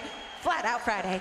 That was awesome, man. That Built Well Helmets human wheelbarrow race, and that's Dan Jacobson. He'll be racing in the Hooligans a little bit later on. He looks like he's already sweating. He must have already raced, but we'll see him a little bit later on. Now we got the kids race coming up next, and this was probably the most popular race we had back in February. Yep. We have a bunch of kids out there getting to kind of prep themselves for when they can get on a dirt bike or a motorcycle themselves and race this race. So they'll get their chance to go around this racetrack just like all the other classes are, as the wheelbarrow race contestants are going off the racetrack. Let's go to Diana down there. Diana, tell us about the kids race. Scotty, Lance, some very talented. This is what makes Harley-Davidson Flat Out Friday a family event, is a lot of these guys show up here, a lot of these gals show up here with their kids, and they get to bring their bikes. You know, usually they roll around these in the pits waiting for mom and dad, hanging out when their heat goes. Well, we have their own heat now. Very special. We're going to see what these kids can put down. Guys, what do you think about this? This is so fun. This is a little bit different kind of horsepower. It is. It's pedal. Pedal power. Pedal power. Hashtag pedal power. I like it. Got some serious contenders out there. They all have their helmets strapped on tight and getting ready to go. It's a full starting line. Big age bracket right there as well. You see little kids. She's focused. Look at that. Look at that. She is super focused. She has her purple helmet on. Here comes a couple more riders. Uh-oh. And they're off. They're going. Light turns green. Oh! Rider got a little loose.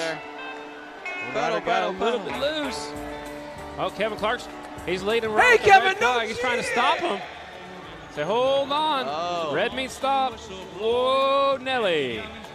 That was a false start. Okay, so somebody took off too soon.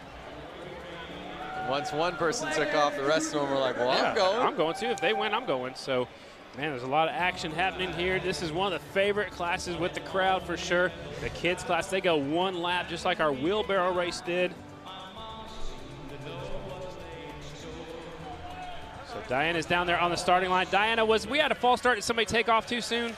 Yeah, you know, the number one, she's wearing the one on the backside, but she actually, yep, there you go. You see her getting backed up right now. She has the 35 plate. You know, she just jumped the gun a little too much, but she did get a solid lead.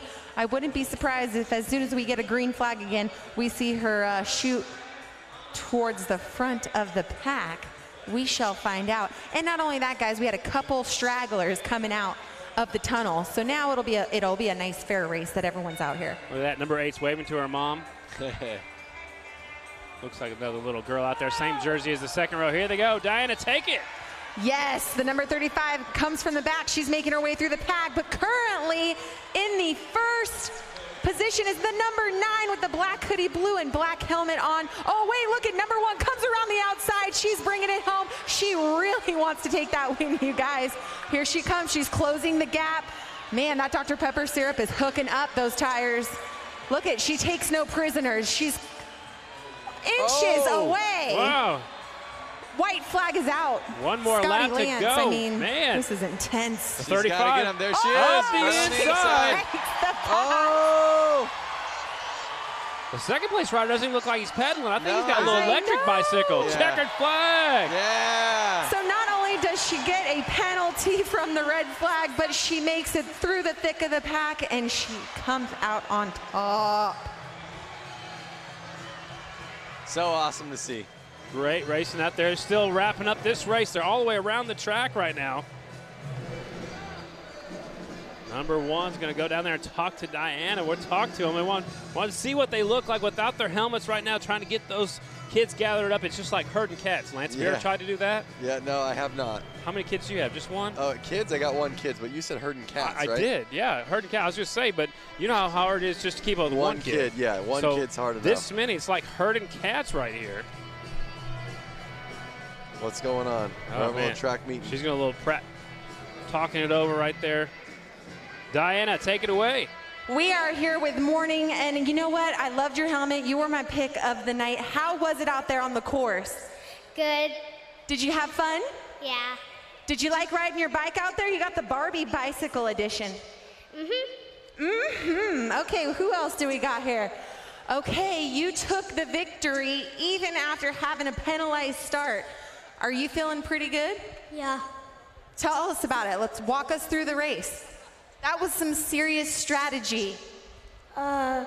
He was a little hard to pass, but it had the line, so I had it.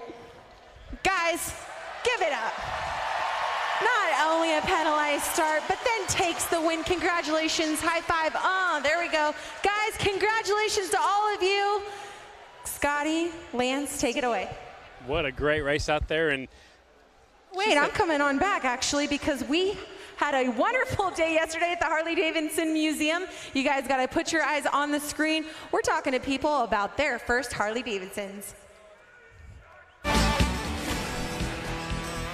Sorry about that. My first Harley was a 2002 Ultra Classic in pearl white. It was beautiful. My first Harley was a 2014 Heritage Softail. 2004 Road Glide. Is a 1951 Panhead. My first Harley was a 2014 Street Glide. My first Harley is this trike right here. Well, my first official Harley was in 1991. I bought it at the height when Harley was just really starting to come on, and it was an Ultra Classic, and I've had 9 of them since.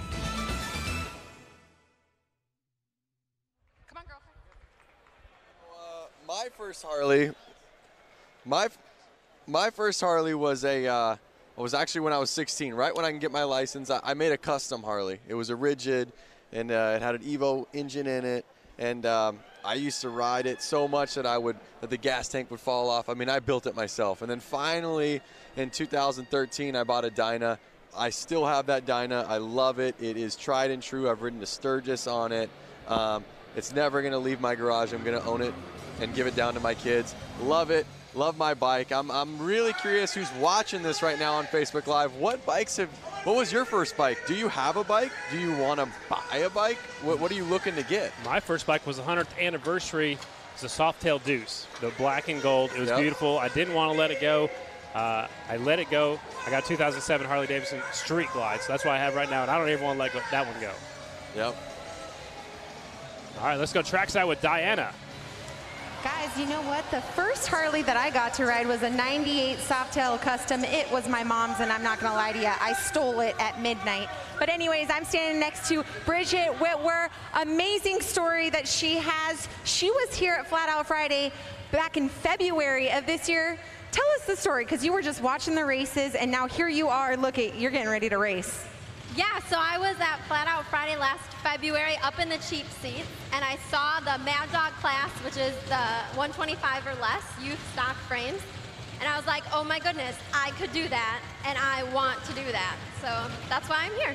And not only that, you have a child, from what I heard, son, daughter? Yep, my little son, LJ's 3. And she is putting it down, representing for us moms out there. Give a big round of applause for Miss Bridget here. Stay safe out there. Thank you so much for coming out to Flat Out Friday. Yeah, thank you. I'm excited. All right, guys, take it away, because we're getting ready to go back to racing. That is so awesome that she went from the stands last race, and now she's out there racing. I've been saying this every time I come here. I'm going out for the Boonie class. I hope someone lets me do it as well. But I'm back here on Facebook Live, and I am reading a couple people, all their bikes that they got. Eric Edwards' first bike was a 1994 Electric Glide. Ricardo Marino, my first bike was a Sportster 2005 1200 Custom XL. So cool to see riders on here watching the show that had started with Sportsters or started with road glides. I'm seeing tons of different years. 2006 from Eric Sterner. I even saw a 1958 Sportster from Rich Kreider. So it's just cool to see so many different year bikes. And again, Harley's been around for 115 years. It's incredible. And imagine to think Who bought a bike back 115 years ago, and could you imagine what they would talk about Harley today? It's got to be incredible. Incredible. So it's time for our brakeless main event. And in the rules for this class, there are 4-stroke motorcycles, no brakes, no suspension. The bikes are 1981 or earlier. We saw their heat race just a few moments ago, and they're getting staged up for their main event. And against the brakeless riders, 618 is Christopher Zielinski, 26 is Chuck Dickinson, 78 years young, 15 is Scott Johnson, the 49 is Kendall Lutchman, 996 is Dan Slavodnik, and the 311 Warren Heyer. Getting set to go. Main event for our brakeless competitors. They're gonna have to rely on stopping, letting off the throttle a little bit early, using the back pressure to slow them down. Take it nice and easy into the corners and then get on the throttle coming off the corners.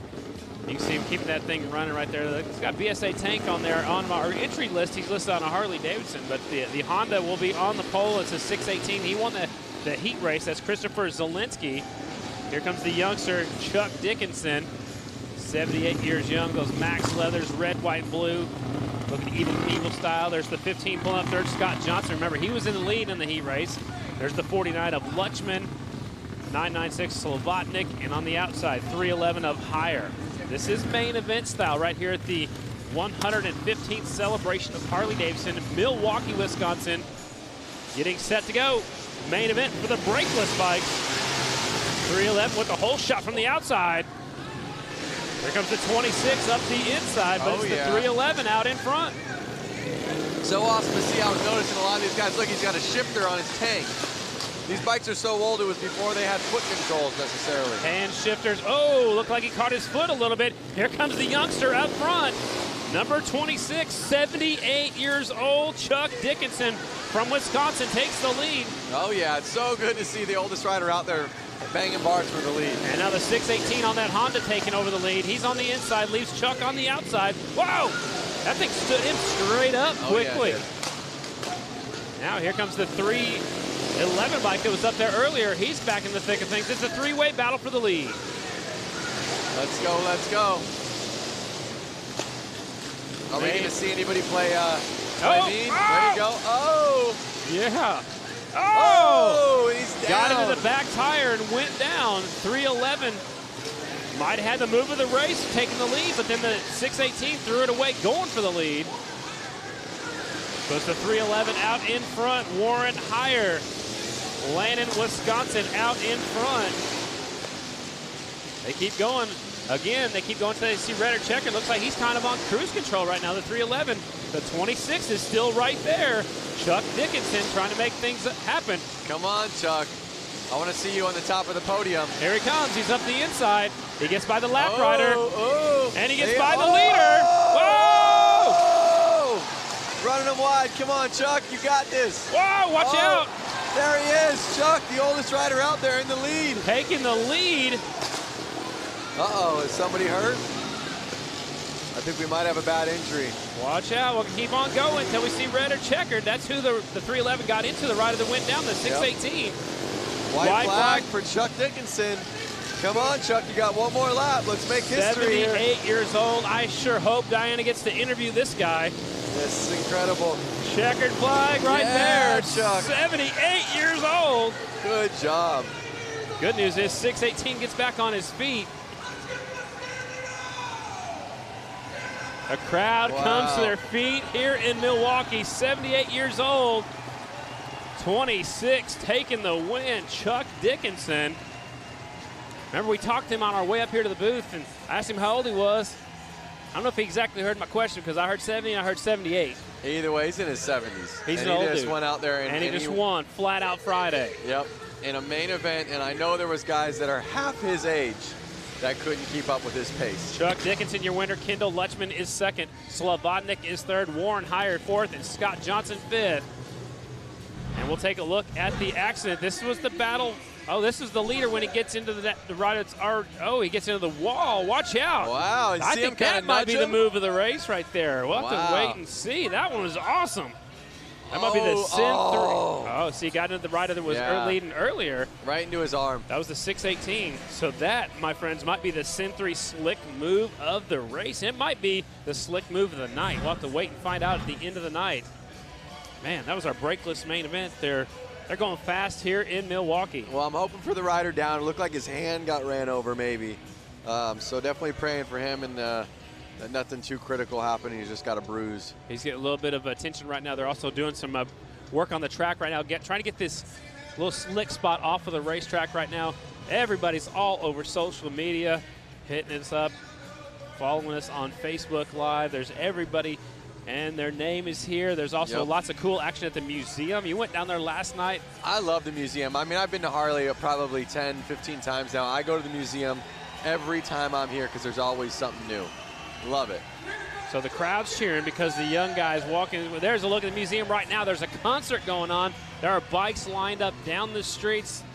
Man, what a cool event here, celebrating 115 years of Harley-Davidson. That's a look at the museum down here closest to us. That's a live shot just down the road at the Harley-Davidson Museum. There he is, ladies and gentlemen. Chuck. He is right there in the middle of the track. I see a ton of fans on Facebook stoked for the old dude. Brent Elliott, hell yeah, old dude.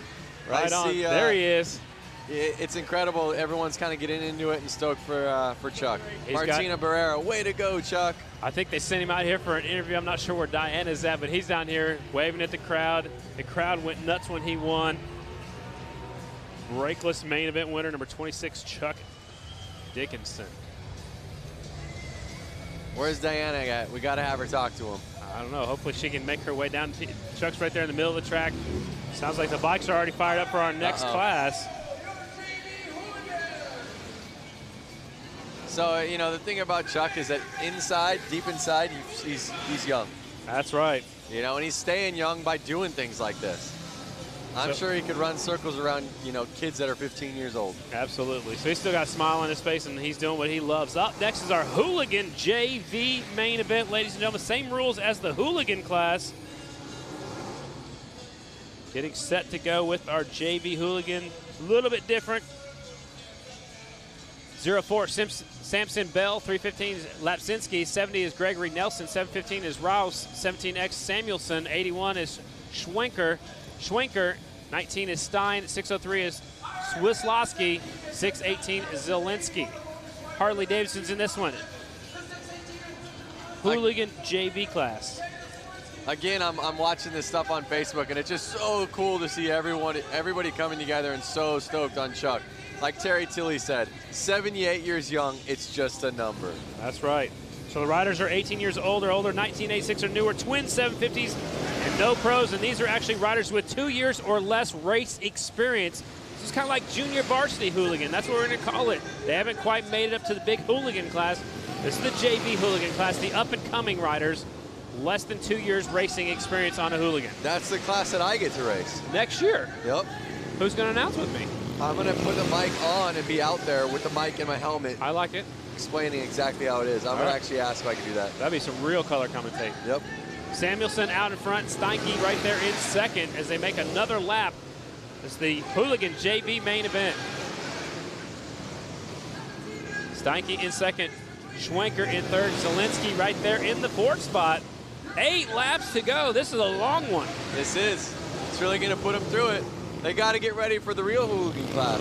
Absolutely. I mean, this one isn't fake, but, you know, the next level. Yeah. A little more experience, guys. There's a look at the 17X. He's getting into some lap traffic.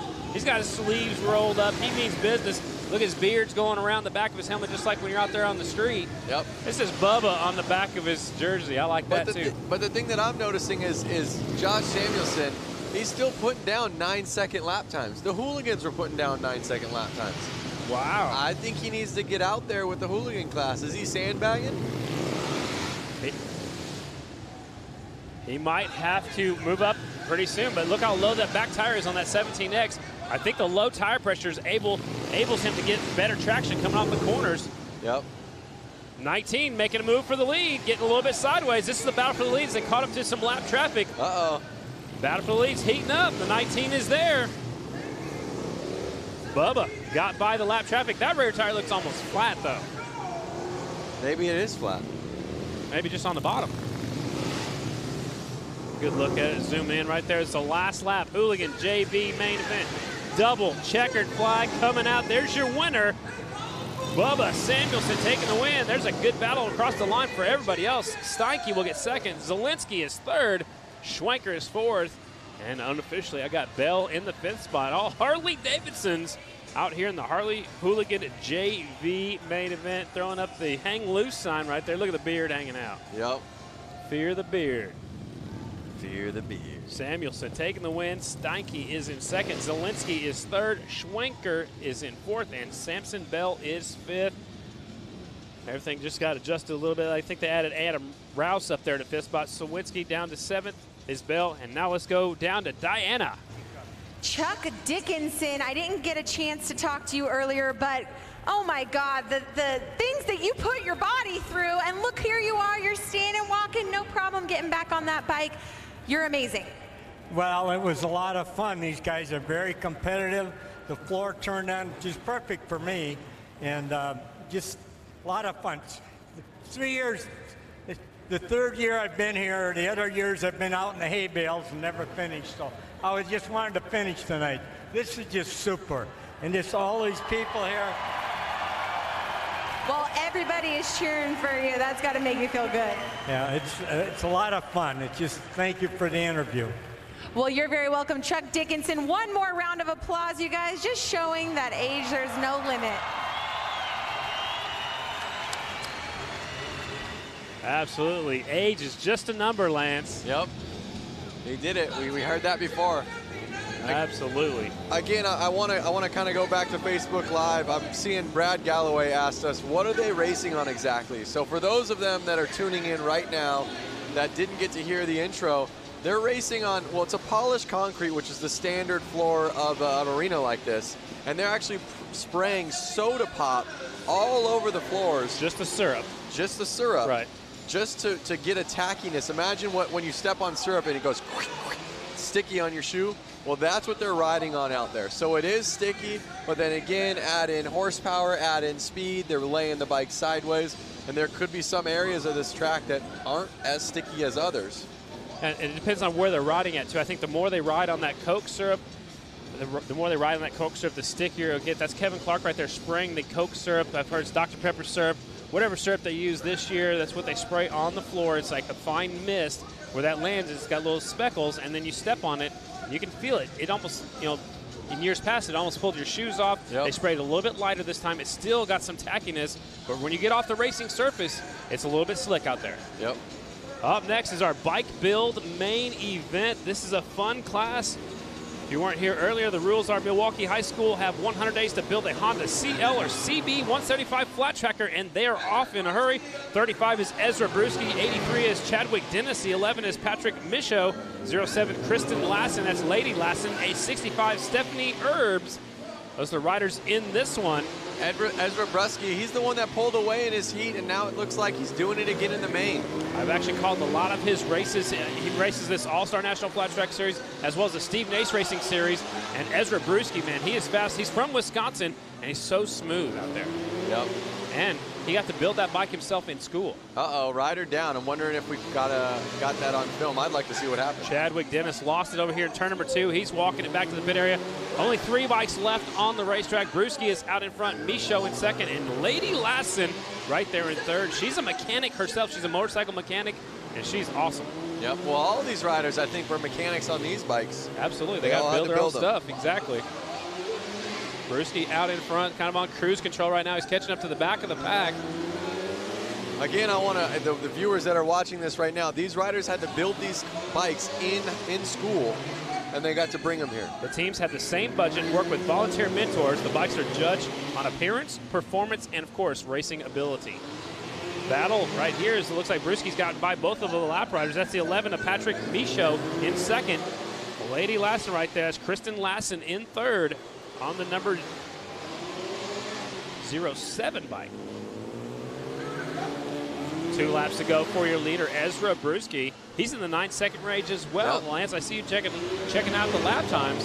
I'd like to see every 9-second rider get out there. Doesn't matter what bike you're on. There could be a Hooligan bike. There could be a Boonie bike. There could be these built bikes. It would be cool to watch. And there we are with the checkered flag. Brusky takes it away for the win. Like I said at the beginning, at the start, he did that in his heat, and he did it again in the main. Ezra looked really strong out there on the 35 bike. Second is the 11 of Patrick Michaud. And third is Kristen Lassen. Of course, they call her Lady Lassen on social media. Ezra's got to go jump on the next bike. I thought he was going. All right, so here's that wipeout that I was hoping to see. Let's check this out. Number 83 on the blue bike. So this is going for that second spot. Oh, man. Again, it's that clutch side of the bike, touching the ground, and lifting the rear wheel off the bike. So I think one thing we're noticing is you want to lean it over to get around the corner, but you got to be careful. You can't lean it over too much. That's what happens when you're in these small arenas. Yeah, the back end lifts up and the back wheel comes around. So looks like our Hooligan main event's going out there onto the racetrack. We'll try to find our start list up here where we're at. Again, you can hear these bikes in our microphones and how loud it is and the energy in this arena right now. Well, this is actually the Open Amateur main event, so let me get situated up here. There's your starting lineup. 89X is Blasky. 07 Ezra Brewski going back-to-back. 93 is Jeff Johnson. 90 is Brady Lang. 08 Zaria Martins, a female rider. 75 is Jacob McCutcheon. 06 Laurel Prock. 77 Marcus Rochlow. 95 Nathan Walschlager. 28 Ethan White. 240 Jeff Wick. And the 110 is Weingear. And here we go. Brewski's going back-to-back. This is our Open Amateur main event. Excitement levels picking up out here. Definitely the racing's picking up. There's more bikes on the racetrack. It's getting super exciting out here at Flat Out Friday. Light turns green, they're off. Oh. Down the back straightaway, it's a 90 bike out in front. That is Lang. Brady Lang is out front, number 90. Growing up, his amateur number was 00. Well, he starts moving up. He can't be 00 at the pro level, so he's put on 9 in front. So Brady Lang is out front. The 06 is right there second. It's Laurel Prack. And then Ezra Brewski's right there in the third spot, who just won that last group. Yep. Now these riders are down to an 8-second lap time. So they're picking up. Rider in third just went down over there coming off the last corner. Still the 90 bike out front. Looks like his leg's trapped underneath the bike. You see his foot's underneath the foot peg. That's a tough break for him. We'll try to pick up. See that back wheel still spinning. Be careful. There's a look at your leader, Brady Lang. His brother will be racing tomorrow at Springfield. Oh, now the red flag is out. All right. I think it was just too unsafe to have the rider in the middle with all the track maintenance out there. He was right there in turn 4, right on the racing surface, so tough break for him. Ezra stops over there to talk to him, say, hey, man, that's good sportsmanship right there. Say, hey, I didn't mean to put you down. We'll take a look at the replay right here. Watch the battle for second coming into turn number 3. 07 goes up. Oh, so he hit the inside turn poles, right? See, there's little discs right there. Yep. 07 hit those, and that lifted his front wheel up, and he got in to the 06 right there. So 06 puts his hand up as he's going down. It's Laurel Prack. And again, he was trapped underneath that motorcycle. That's why the red flag came out. Was it good sportsmanship, or was he over there yelling at him, go, hey, dude, calm down? I think he was like, hey, man, sorry. You know, I'm sure they'll get to see it later and watch it later and regroup. But I think he is good sportsmanship. I know Laurel's a great kid, and he went over there to make sure his buddy was all right. And I know these guys race each other all the time. And, man, it's a tough break for him. So, gas or oil on the track. That's going to make a slick spot right there. I don't know if they can see it. They're staging them up. Okay, so the bikes are getting hot. See, what's happening right now is they're just sitting there while they're idling. There's no fans, so the bikes are starting to get hot. If they get hot, they're going to overheat, which will put fluid on the track. So they don't want the bikes to get too hot. So they're going to line them up now and restart it. Again, you got to get the air going through the radiators. There's no fans on these bikes, because that takes away horsepower or whatever they believe. But they're motocross bikes, no fans. They're made to go. Exactly. You got to keep moving. So, we're going to have a staggered restart, just like we do on the Grand National circuit. Notice they found that oil. If you look on your upper left-hand corner, they're cleaning up that oil off the track. They must have saw it on the big screen. Diana, what you got down there? You guys, I'm just hanging out trackside with Cowboy Cerrone. Big round of applause for this UFC fighter. I mean, you're the epitome of a cowboy. You like to ride Harleys, you go out on boats, you ride horses, you do it all. Yeah, this is unbelievable. I tried to get out here and do this, but they wouldn't let me, so That's right, but you did something yesterday, right? Didn't you? Oh, yeah, that's right. He got down with the interns. But anyways, you're having a great weekend at the 115th anniversary. How was it on that new Harley yesterday or today? Yeah, it was awesome. I mean, getting a chance to get out and ride with a bunch of Harleys I love. So it's cool to be here and be part of this weekend. All right, well, keep an eye out on this guy, Cowboy Cerrone in the UFC. Honored to have a man like that here tonight. Guys, back up to you. And she gets to talk to all the cool people. Yeah, I know. We're stuck up here, and she's down there having a good old time. She got to ride in an OGO bag. Yeah, we didn't get to do that. We'll have to do a contract different next year. So we're having a staggered restart, ladies and gentlemen. They started this quite a few years ago on the AMA Grand National Flat Track Circuit. We do it on the AFT circuit as well. And Lance, this way, if the rider in front of you doesn't get going, you don't run right into their back tire. So you're staggered just a little bit sideways. Again, it's for safety. Yep, and it's fair to where they were in the last race before it got red flag. Absolutely. So you see Ezra's right there talking to Brady Lang. Brady Lang's on that 90 bike. Second is the 07 right now is Ezra Brewski. Johnson's right there in the third spot. That's Jeff Johnson from Edina, Minnesota. Lining them up. So the rider that brought the red flag, he's a few laps down. They're going to revert back at least one lap, but he's probably still going to be laps down, but he'll get the restart. He'll be at the tail end of the field. Yep. They keep bringing us more races, Lance, but I don't think we have this many left.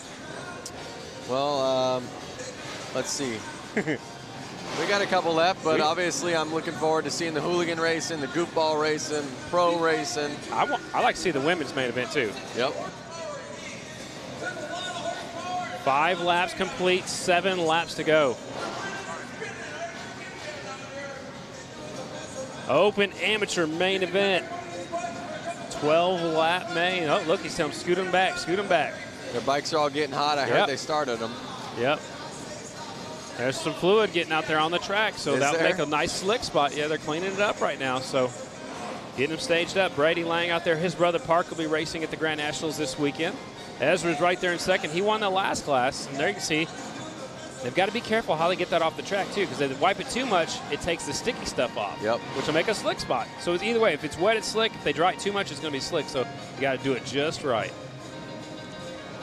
Riders are probably getting hot in there in their helmets. You can see them breathing. Yep. They just want to race. Let us go. Give us the green flag. We want to race. Flat Out Friday here in Milwaukee, the 115th celebration. Big festival up here in Milwaukee. Tonight we're at Panther Arena, downtown Milwaukee, University of Wisconsin, Milwaukee. Did you know the Milwaukee Bucks won an NBA championship in this building? I heard that this morning. It's incredible. It's so cool to see so many different sports have gone on in this arena. And they're set to go. Here we go.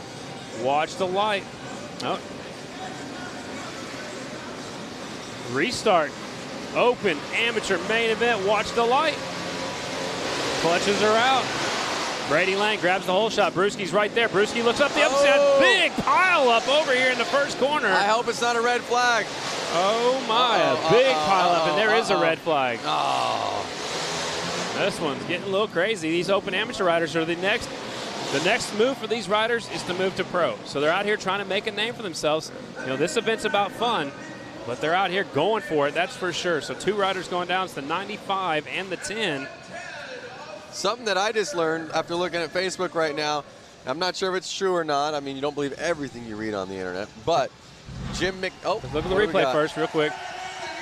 The crowd's making some noise. We're looking at the replay. Oh, 95 got into the back of the 10. One rider goes up and over. Jeff Wick went up and over him like a speed bump. Watch. Check this angle out.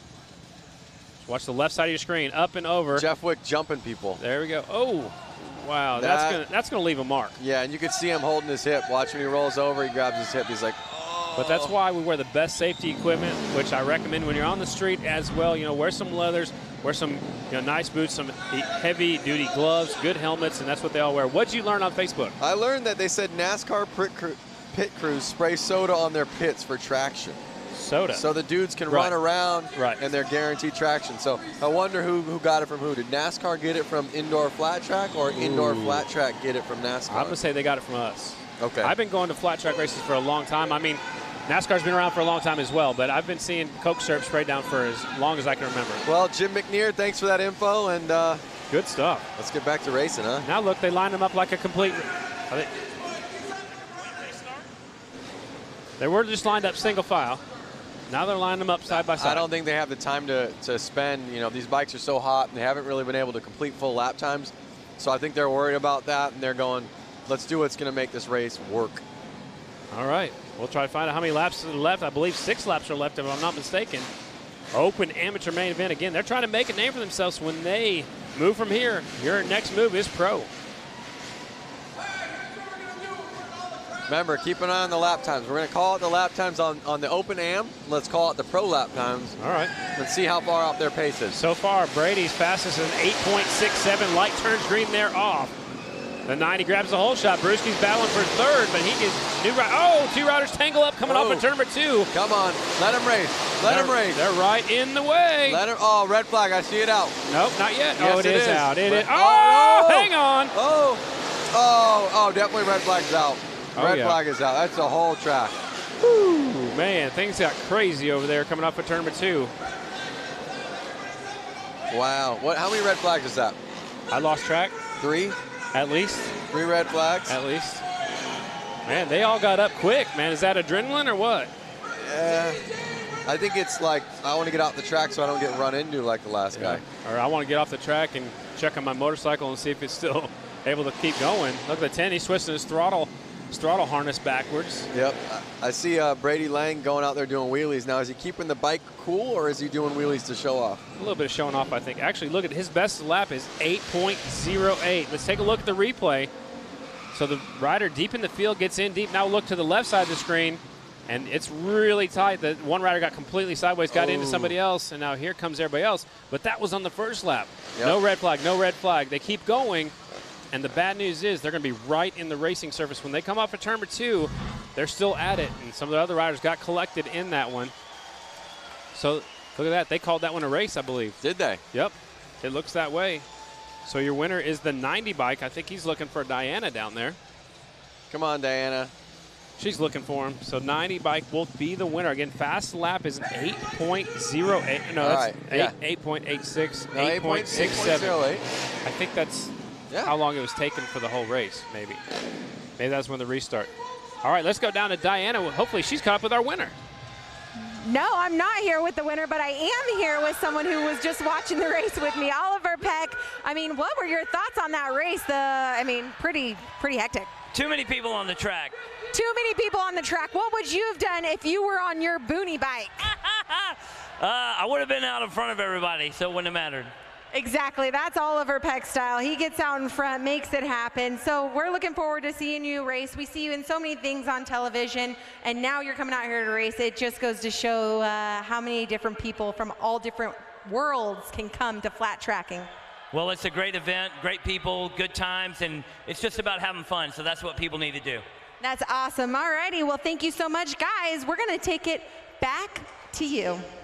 Sounds good. The winner's waiting down there. Hopefully we can talk to the winner of that last race, Brady Lang. Up next will be our women's main event. Diana, you have our winner now. Yes, I do have our winner. Man, what the heck was that race all about? Give us your thoughts on what it was like down on the course. It's amateurs running for money, so everybody wants some. Everybody wants some, the famous last word. So this guy took it. Anyone you want to thank? I gotta thank West Bend Harley, Southeast Sales, Moose Racing, Bell Helmets, Spectral Oils, Trier Distributing. I gotta thank my dad, and I did it for Alec.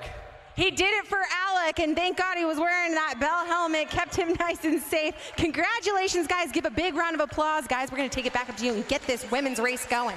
Sounds good. He did it for Alec. Alec Muth lost his life in racing flat track a few weeks ago after a crash at Sturgis at Rapid City. So he did it for Alec. Alec was a rider from right here in Wisconsin. Up next is our women's Hooligan main event. Ladies are going to be racing the big heavy bikes. Lance, what do you think about this class? No, it's cool. You know what's really cool to see is like Kaylin Thorian. She's on the rider list that I see. She rode her FXR from basically Los Angeles up to Seattle, from Seattle over to Milwaukee. They tracked the whole ride on social media. She had it on her Facebook and Instagram, as well as Harley had it on theirs. She got here, did not plan on riding, And I think her friends, some of these girls in this class, kind of egged her on, like, hey, you need to get out there. We're going to find a bike for you. So she's riding somebody else's bike. And that's the cool thing, and that's the fun thing about these races, is that these girls, they're all friends. So they're getting them set right now. It's the women's Hooligan class. The rules look like this. The riders are 18 years older, 1986 or newer bikes, twin 750cc's or greater motors, and the bikes have stock OEM engine, street legal frames, and no pros are allowed. And right now they're doing a little track maintenance right now. There's the wheelie wizard. His name is Tyler Shepard. This kid's been riding wheelies forever. He's not a kid. Oh, there goes the front end. He's still on the back wheel. Look at this, Lance. This guy's got some extreme balance. He does have extreme balance. No front wheel. It's a unicycle now. He goes to Harley dealerships all the time and does stunt shows similar to this. He's got a box van. He rides wheelies up and over. He's got a teeter-totter. He is awesome. His dad was a photographer on the Grand National Flat Track Series for many, many years.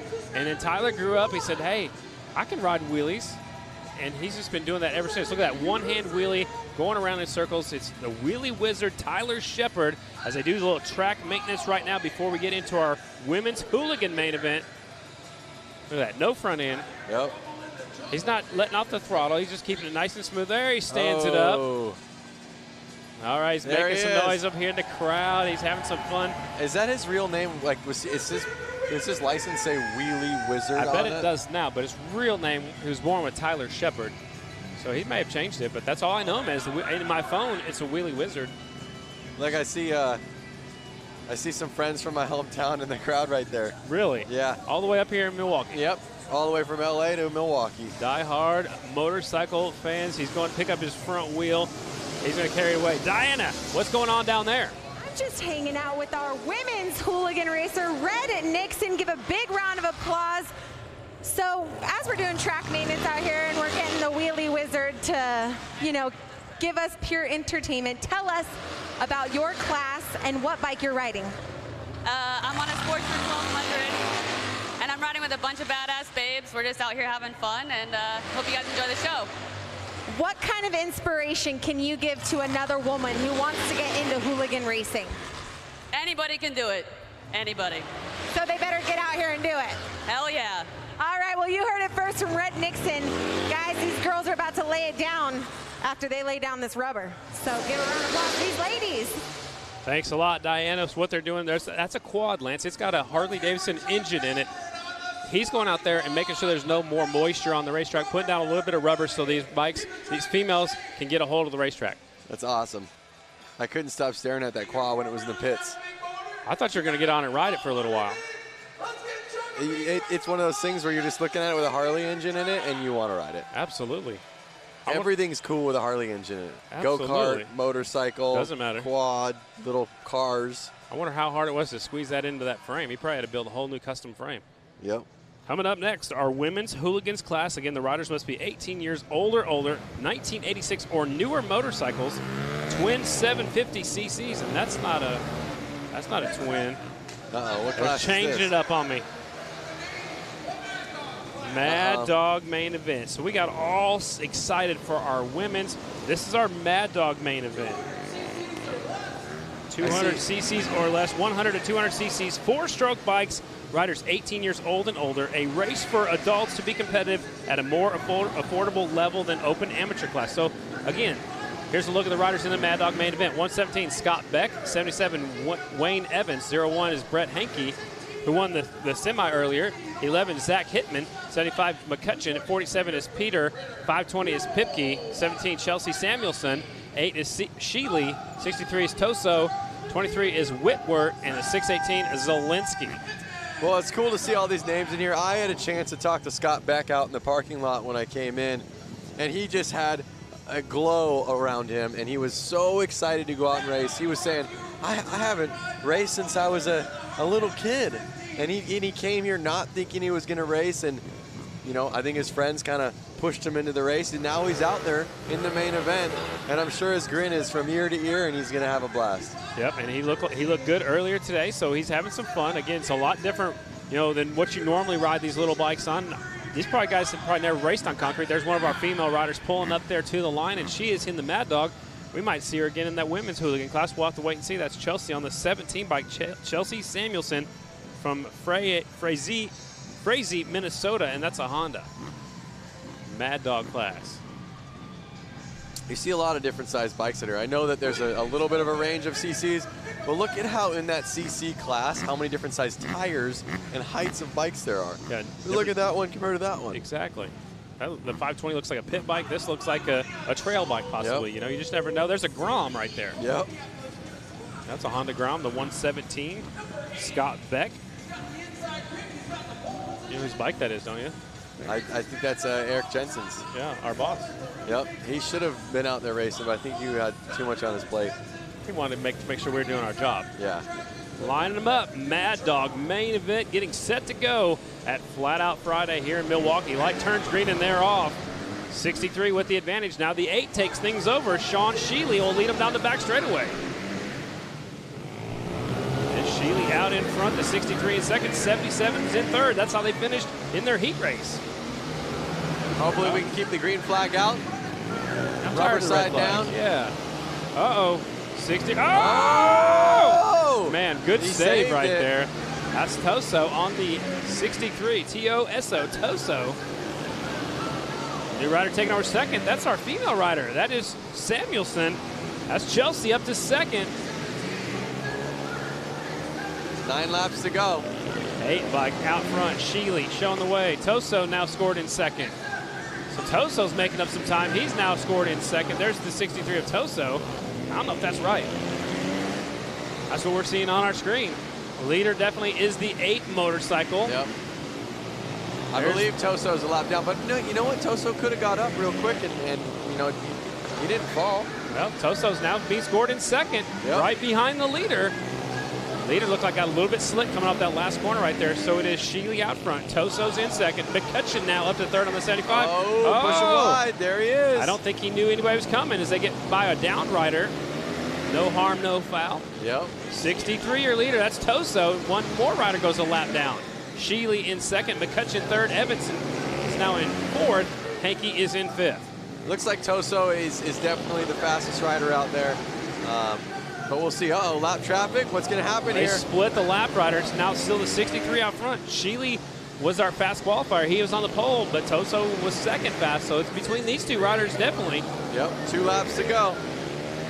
More lap traffic going around that Kawasaki. Here comes the 8 bike up the inside, using them as a pick. Not able to make the pass. There's more lap traffic just ahead, though.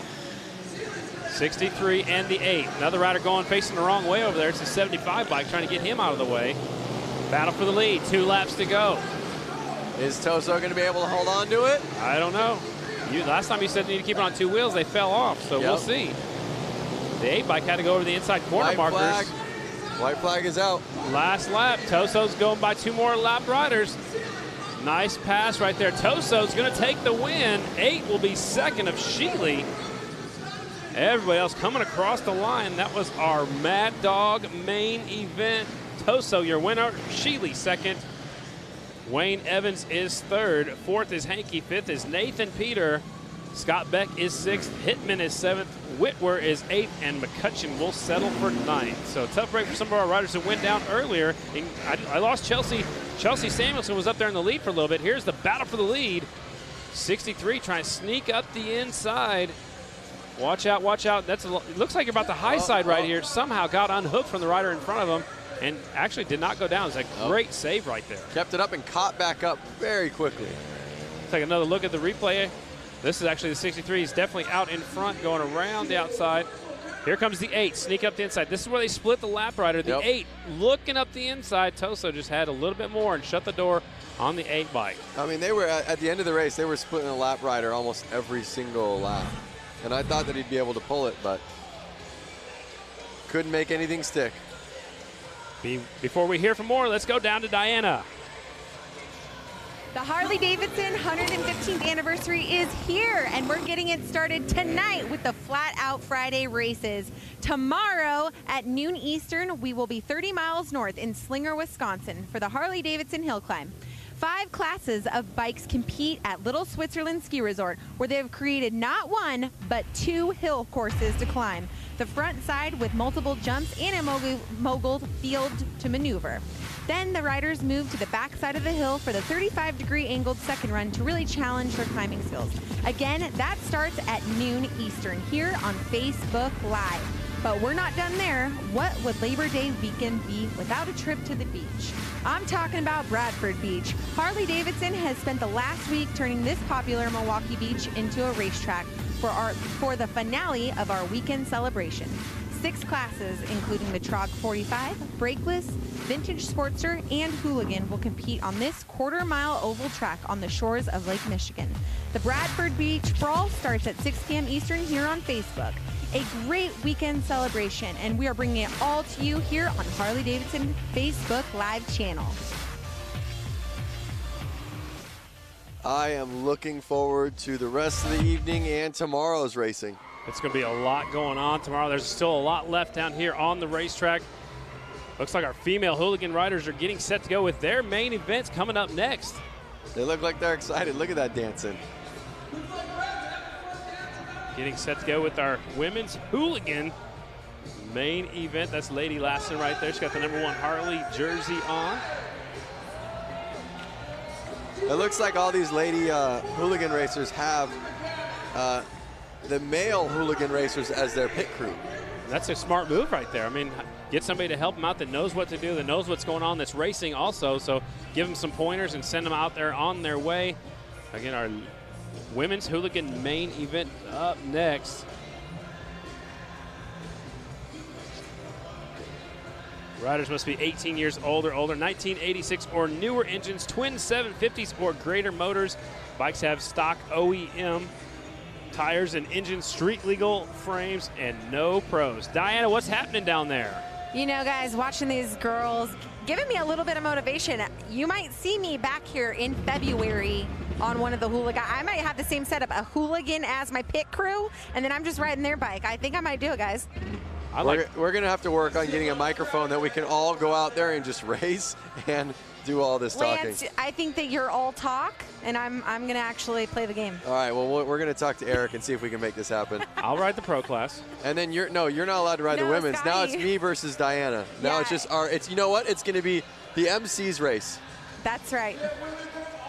Eric said we can do it. So I'll ride the pro class. You two can go against each other. We're all just going against each other. The three of us, all of us have mics on, and we're all yelling, bantering, racing. All right. I'm in. That's what Flat Out Friday is all about, having some fun, that's right. Women Hooligan main events getting set to go. The riders in this one, the 11 of Hannah Lang, the 66 is Red Nixon, 13 Ashley Wood, 38 Leah Orloff, the 3-bike Leanna Acevedo, 46 Kaylin Thorian, 79 Stephanie Sunker, and the 09 Kristen Lassen. That's Lady Lassen out there on the 09 bike getting set to go. Now, I know Kaylin's definitely nervous out there. She texted me this morning. She's like, I don't know, everyone's going to be making fun of me. I'm like, no, we're out here to have a good time. This is all applauding people. It's like, get out there, be courageous, have fun, and make it safe. They're going to give them a couple laps again to check out the racetrack. It's been a little while since they've been out there. Warm up their bikes, warm up the tires just a little bit, and we'll stage them up and turn them loose at the 115th Harley-Davidson Bash up here in Milwaukee. All these are Harley-Davidsons in the women's Hooligan class as well. You see them slowing them down a little bit. I think they want them to take it easy, warm up the track a little bit, warm up your bikes, warm up your tires. We don't need anybody going down on these warm-up laps. We'll see how important the start is in this class. It's been very important in the other classes as well. And we'll see who has some experience on these big, heavy motorcycles. Twin motorcycles. All these are Harley-Davidsons in this one. 2 rows of motorcycles. Women's Hooligan main event. It's awful quiet out there. All right, here we go. Yep. Starter says, watch the green light. Light turns green.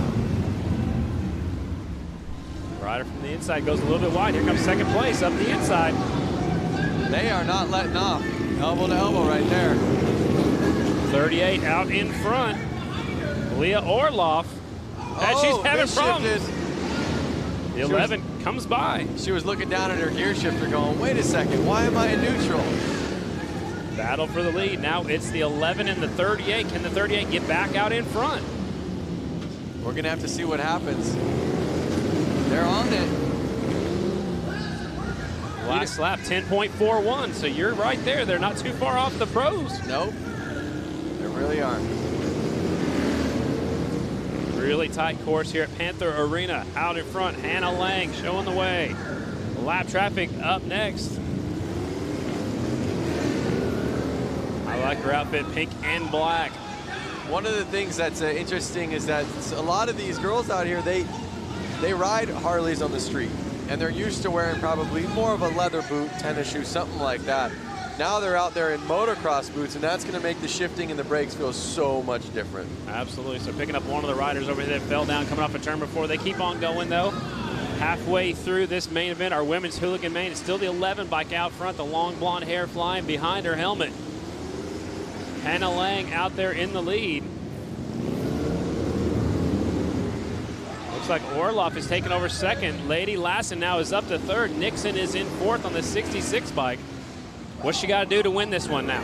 She's going to have to keep the rubber down. Last lap, 10.51 seconds. Still in lap traffic. Lady Lassen looks like moved into second. Kristen Lassen now in second. She's got company right behind hers. Orloff, there's the 11 into some lap traffic. That's one of the Gordado bikes, the 46 machine. That one's Kaylin Thorian riding on that bike. Okay. 11 bike still out in front. Hannah Lang, Lassen in second, Orloff in third. White flag is out from Kevin Clark, our flag man. There come the checkers. Last corner, 11 will take the double checkered flag. There it is. Hannah Lang winning. Best lap I see from her early on, it was a 10.22. Kristen Lassen will finish second. Orloff is third. She stops over. Oh! Trying to shut that bike down. Let's go down to Diana with our winner of our women's Hooligan class. All right, we are here with the #1 winner. Hold her helmet, kind sir. Hannah Lang, congratulations, taking the win here for the women's Hooligan class. Capitalized off of Orloff's mistake and took away with the lead. Thank you. I can't ask for a better bike. West Bend Harley has been training with me and getting me going on this, and it's awesome. Yeah, not only that, tell us a little bit about your story, because you actually had a big social media thing happening where you rode your bike across the state. I didn't know. Oh, well then, someone just fed me misinformation. But you had a great race. Congratulations. What do you have to say for other women riders out there who are interested in the Hooligan class? If we can do it, you can too. Just be open to everything and just go with it and have fun. All right, well, congratulations, West Bend Harley-Davidson helping her out. Congratulations once again, Hannah Lang. Guys, up to you. Thanks a lot, Diana. Doing a great job down there. Talking to the winner, Hannah Lang. Let's take a look at the replay of what happened to our early leader, the 38 of Leah Orloff. She's from Wisconsin on her Harley-Davidson. Here she is, our leader. Walk us through it, Lance. So it looks like, I want to say she misshifted somewhere. You know what, I think she touched it when she was putting her foot down. Yeah, or picking her foot up. She misshifted and was in neutral, so when she came to go out of the corner, there was no power. I mean, that is racing. Tonight's broadcast is presented by Sin 3. Presented by Sin 3, real, pure, genuine, synthetic.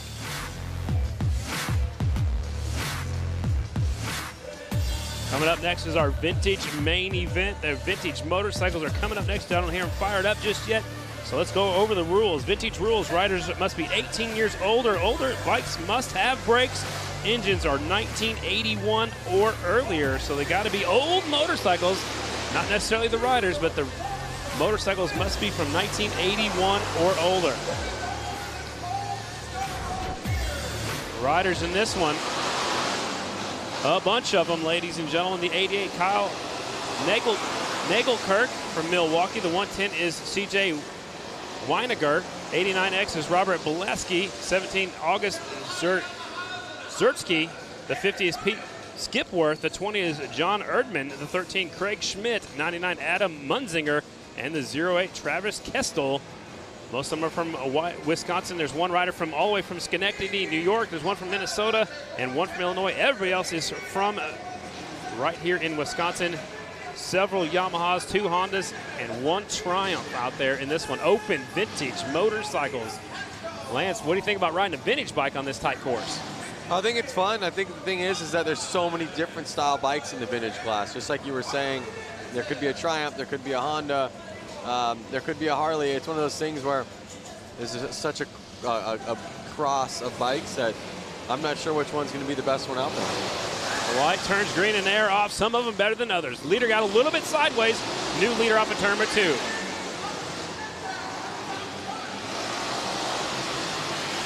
'88 is out in front. That was our heat race winner.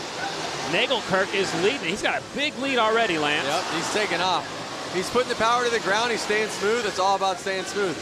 The TT500, I'm assuming the single-cylinder Yamahas that were really good back in the day. Make some great vintage motorcycles. '88 out front. Look at that. Laying it really far over, Lance. Will he possibly drag the foot peg or the case like they were seeing earlier? It looks like that bike has a little bit better of a lean angle where the peg could be a little bit higher up and they're not going to scrape. All right, so it's probably set up a little bit more for flat track racing than some of our hooligans. He's actually got tape around the foot peg, which is for safety, and it looks like it's really loose. So when he gets over that far, it lifts up. Yeah, so the tape is sliding on the ground and then the spring's taken out of it. So the peg's actually kind of moving with the ground. It looks like he's running very low air pressure like we saw in some of the other classes earlier too. So '88 definitely knows his way around an indoor. Little puff of smoke. Whoa. He's trying to get around that lapper. It's kind of making him ride a little different. The 110 is caught up to the back tire. Weiniger. They get by the 08 now. '88 still is your leader. Nagelkirk. Weiniger's in second. Blaski's in third. More lap traffic in front of the leader. No harm, no foul. Leader's got a little bit of breathing room. Yep. He's almost a second ahead of second place. Trying to track like this is a lot. Oh, we lost a rider right behind the leader coming off of turn 4. That was the second place rider. That was the 110. 110 going down is Weiniger. The CJ Weiniger was in second, so that opens up the lead. Now here comes a battle for the lead now off of turn 4. Uh-oh. Checkered flag out. Man, '88 barely hangs on to the win. I think he looked back and knew that was second place on the ground. Yep. Another rider's on the ground over there off of turn number 2. Carnage everywhere. Blaski was pointing at him like, I almost had you. You know what? Look at the bike's leaking. It's hot. It's got oil coming out from it. '88 bike's got a lot of fluid. Oh, boy. Yeah, the back tire is completely wet. That was probably set up so, Yeah. He set that up so the guys behind him, it was like a little like. That's why they all fell off on the last lap. It was like a little Batman trick. or Spy Hunter. Remember that video game? I don't. Before your time. Mario Kart. Let's go down to our winner down there with Diana. The number 88, Kyle. Oh, man, you got the win here. And then look at your bike. It's just leaking all over that Dr. Pepper syrup. But you had a great race, nonetheless. Thank you. That was a bit of a disaster. Right before getting on the track, I lost my rear brake. And I'd just like to apologize to the rest of the racers for slicking the track. Well, that was very kind of you to offer the apologies, but congratulations on that race. Open Vintage Class, this is your winner, the number 88. Guys, we're going to go back up to some more racing. Sounds good, Diana. Looks like there's going to be a little bit of track maintenance going on right now. Up next will be our women's main event, but, man, that thing was leaking oil that entire last lap, so that's why a few riders fell down. So it's going to take a little while to clean up the racetrack. Yep. 88 taking the win. What's going on social media? Social media is going great. It looks like a lot of people are asking questions, you know, what's coming up next, and we can tell them what's coming up next right now. Like you said, you have the women's class main event, Boonie main event, Pro main event, the headliner, the Hooligan main event. And in an extra class, the Goofball main event will be how we wrap things up here in Milwaukee. I feel like the Goofball main event is just us up here talking. Goofballs. Well, maybe we should race the Goofball class next year. I'm racing every class now. Any class you can. Man, getting set to go with our women's class. Our rules for the women's class, obviously you have to be a female. Same rules as open amateur. There's a space for women to get more race time. It's electively chosen class also at the school. So the school here in Wisconsin, you can elect to be in this class. I like it. It's getting more women involved in flat track. Right now, there's just a couple on the Grand National flat track circuit. The most popular is Shayna Texter. She's the only female to win in Grand National competition. So what else is going on Facebook? Chad Mata is saying Hawaii is here with a shaka. Oh, yeah. Boy, I wouldn't mind being in Hawaii right now, though. But, yeah, as you see, still cleaning up the track. He's just got to blot it, like you said. Let's go back to down, see what Diana's got doing on the track. Yeah, you know, as we're watching this crew work so hard, we're so thankful for him cleaning up the oil mess. We got Tony Perry's right here, and you guys are wondering, who is this man? He is one of our Harley-Davidson Freedom interns, and you're probably wondering, what is a Freedom intern? Well, it's a wonderful program. I'm going to let him tell you a little bit about it. Okay, so the Find a Freedom internship was run worldwide. They picked 8 of us out of 7,500 applicants from over 30 countries. And they gave us all brand new 2018 Harley-Davidsons and just told us to go and find our freedom. And so we traveled, well, 6 of them traveled across the US. I traveled across Europe, and another girl, Charlie, who's over there, she traveled across Europe. She's with Megan, who both of them just learned how to ride this summer. I've been riding Sportsters for years because I love Sportsters, so flat track is where I belong. We're going to see you out here next year then, racing the flat track. Absolutely. I'll have to build something and bring it over. Okay, awesome. So just give a little bit about that experience going through Europe on a bike. I mean, it's pretty amazing that out of thousands of applicants, you just got a bike and got to ride all through Europe. Wouldn't that be anybody's dream job? Absolutely. Like, I mean, I would have said that this was my dream job if I even knew that this was a job, but I didn't. So I used to just say that I wanted to be a chopper builder, but now I want to do this instead. Awesome, amazing. All right, we'll give a big round of applause for Tony. We're so sad to see the Freedom interns go, and they're going to go off into the world here in the next, you know, what, week now. So yeah, thank you so much for all you've done for Harley-Davidson. A big round of applause for this guy, and thank you so much, Tony. Guys, take it back up to you. Sounds good. Thanks a lot, Diana. It's awful cool to have these new programs to get people involved in Harley-Davidson and get people riding Harley-Davidsons and all across the world. Yeah, totally. And like he said, that is now his new dream job. He's already had it, but he wants it again. Absolutely. I couldn't imagine getting a bike and being able to ride through Europe. That'd be awesome. A lot of cleanup going on from that last rider who won the race, but they're leaked a lot of oil. So what they're going to do is they're going to switch up the program just a little bit. Our pro motorcycles are going to come up next. They've got more experience, Lance. And I think it's good because the track's going to be a little bit slick out there. So they're sending the pros out next. We'll save the women for after that. It's funny. I'm back here on Facebook. Sorry, I was just looking at my phone. But I'm looking at it because Buck Lynn goes, if they want that cleaned up without any residual, they should use some brake cleaner. And now they all have brake cleaner out there. Maybe they were watching what they were saying. Yeah, so Buck, I think they were listening to you, and but they're cleaning. But the part with that, they got to be careful. If they use the brake cleaner, it's going to take off a lot of the Dr. Pepper syrup as well. So you got to be careful as you take that off. I'm sure they're going to bring your four-wheeler back out here with that Harley-Davidson engine out here and put some laps down to try to make sure it's all equal all the way around the track. Yep, I'm going down there right now to ride it. You're just going to try to do everything. I told you. I already said that. I just signed me up for every class. So we got a lot going on still. We still have a lot more races. Pro main event is up next, and we still about to figure out if we're going to go back to our women's class. We also still have our Hooligan main event, which is what we all came to see, the Harley-Davidson Hooligan class. Goofball main event is how we wrap up tonight's program.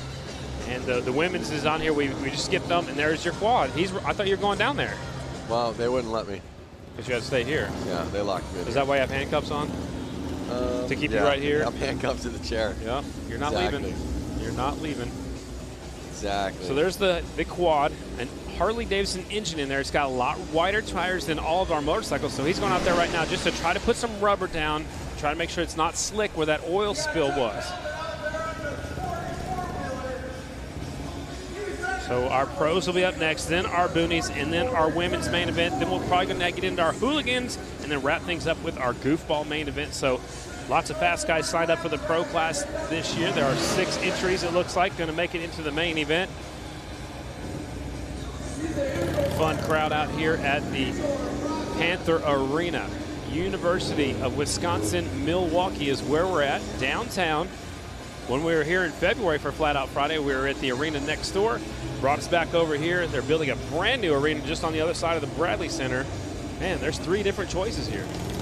Yep, that's for sure. One of the things, I was back again on Facebook checking out comments, and again, I want to see what you guys want to know. Do you have any questions? Where are you guys watching this from? You know, do you have a favorite bike out there that you're digging? Let us know. You have a favorite rider? Favorite rider.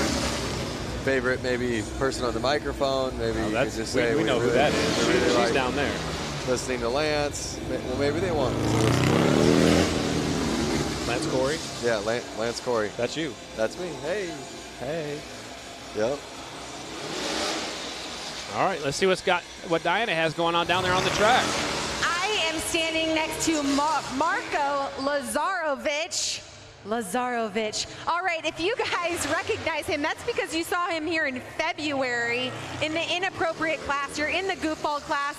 The reason why I picked him out of the crowd, and I remembered exactly who he was because he has this beautiful cop uniform on, but he also has a really wonderful saying that I love. Say your saying. I said he fought the law, but the law won. The law won. That's how we do it for the goofball class. So we're going to see you here again for Mama Tried, am I right? Hopefully if work lets me off. Yeah, if his department, whatever that department is, lets him off. We got the donut police. He's making sure he hits the donut shop daily. So, guys, give a big round of applause for this guy. We're going to see him in the goofball class here shortly, and I hope to give you another winning interview. Guys, back to you. Thanks a lot, Diana. Having fun down there with one of our riders. He's got that banana in his holster. What do you find out on social media? I'm just finding a bunch of stuff out there. David Critchon from Wyoming. Evan wants to know how the mono wheel did. I think the mono wheel was on the maybe 3rd place, I think. But either way, he probably had a blast, and he left with a smile on his face. That thing was leaning. It had some lean to it. It looked like they were having a lot of fun for sure. Yep, that's for sure. I mean, we're getting a bunch of people out here watching. Evan Krafusky. I want to say Hunter Howell. How did he do? Do you remember how Hunter Howell did? We've had so many classes, I don't recall that name. Yep. Again, they're working in the Dr. Pepper syrup right now with that quad, with that Harley-Davidson engine in it right now, making sure the track gets sticky enough. Pro main event coming up next. And then Robosaurus Rex says, I want to see more of the female flat trackers. We have another women's class coming up, and I believe 3 races. Absolutely. So pro main will be up next, then our Boonie class, possibly the women's after that, then our finale, so to speak, the premier class, the Hooligan class. A little extra encore will be the Goofball class. So 5 races left out here at Flat Out Friday, downtown Milwaukee, Wisconsin, celebrating Harley-Davidson's 115th anniversary. Getting things worked in. Big day tomorrow. It's a big day tomorrow. Up on the hill climb. Yep. At noon Eastern. And then we go down to the beach. How about most of these riders are going to be racing all 3. I know the Hooligans are. Wow. So we're going to have Hooligan guys racing all the way towards the last race of the night. They'll be racing here till 9:30, 10 or something like that. Right. Waking up right when the sun comes up, going about an hour away, racing hill climb, loading their bikes up, driving their bikes, I would imagine, over to the beach. Right. And then racing on sand. So indoors tonight, up on a hill tomorrow, and over on a beach in the evening tomorrow. That's a lot of racing. And you get to call all the action for all 3 events. Brando will be along with you tomorrow, Brandon Graham. That guy's awesome. Yep, that's exactly it. All right.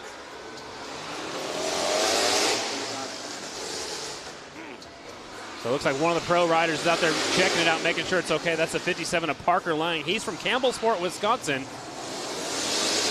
He's racing the Grand National Short Track tomorrow night in Springfield, Illinois. That'll be where I'll be headed down there tomorrow. And Lance, look how low his rear tire is. Watch the 57 up. They show it for us. That rear tire is really low. We can't see it right now because it's not under pressure, but when he was on the gas coming off the corners, it looked like it was squat. Oh. Yeah, it's really slick right there. Yeah.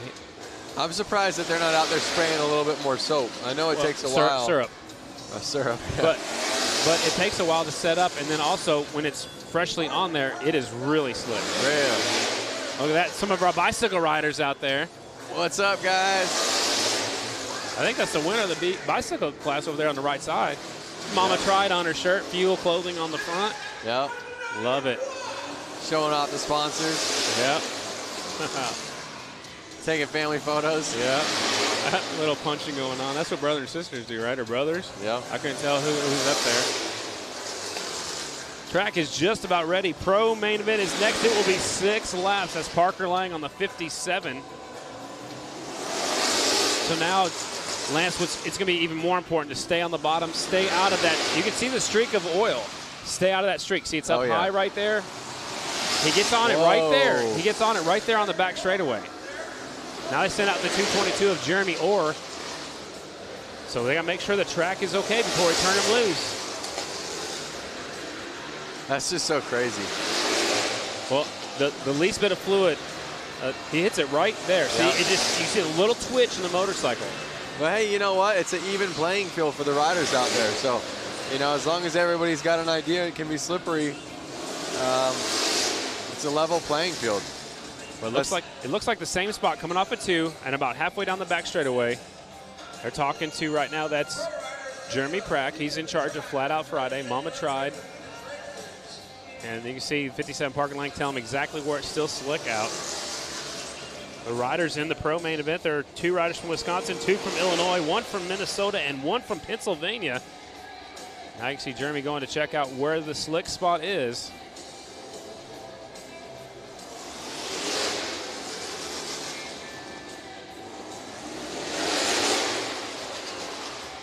I think he needs to go a little bit wider out there, especially on the back straightaway. Yep. It's easy to see from up here. I'm sure, Lance, it's a lot easier to see from up here. In our camera view down there trackside, it's probably not quite as easy to see that line of wetness. Yep. Or it was wet. It's oil, but.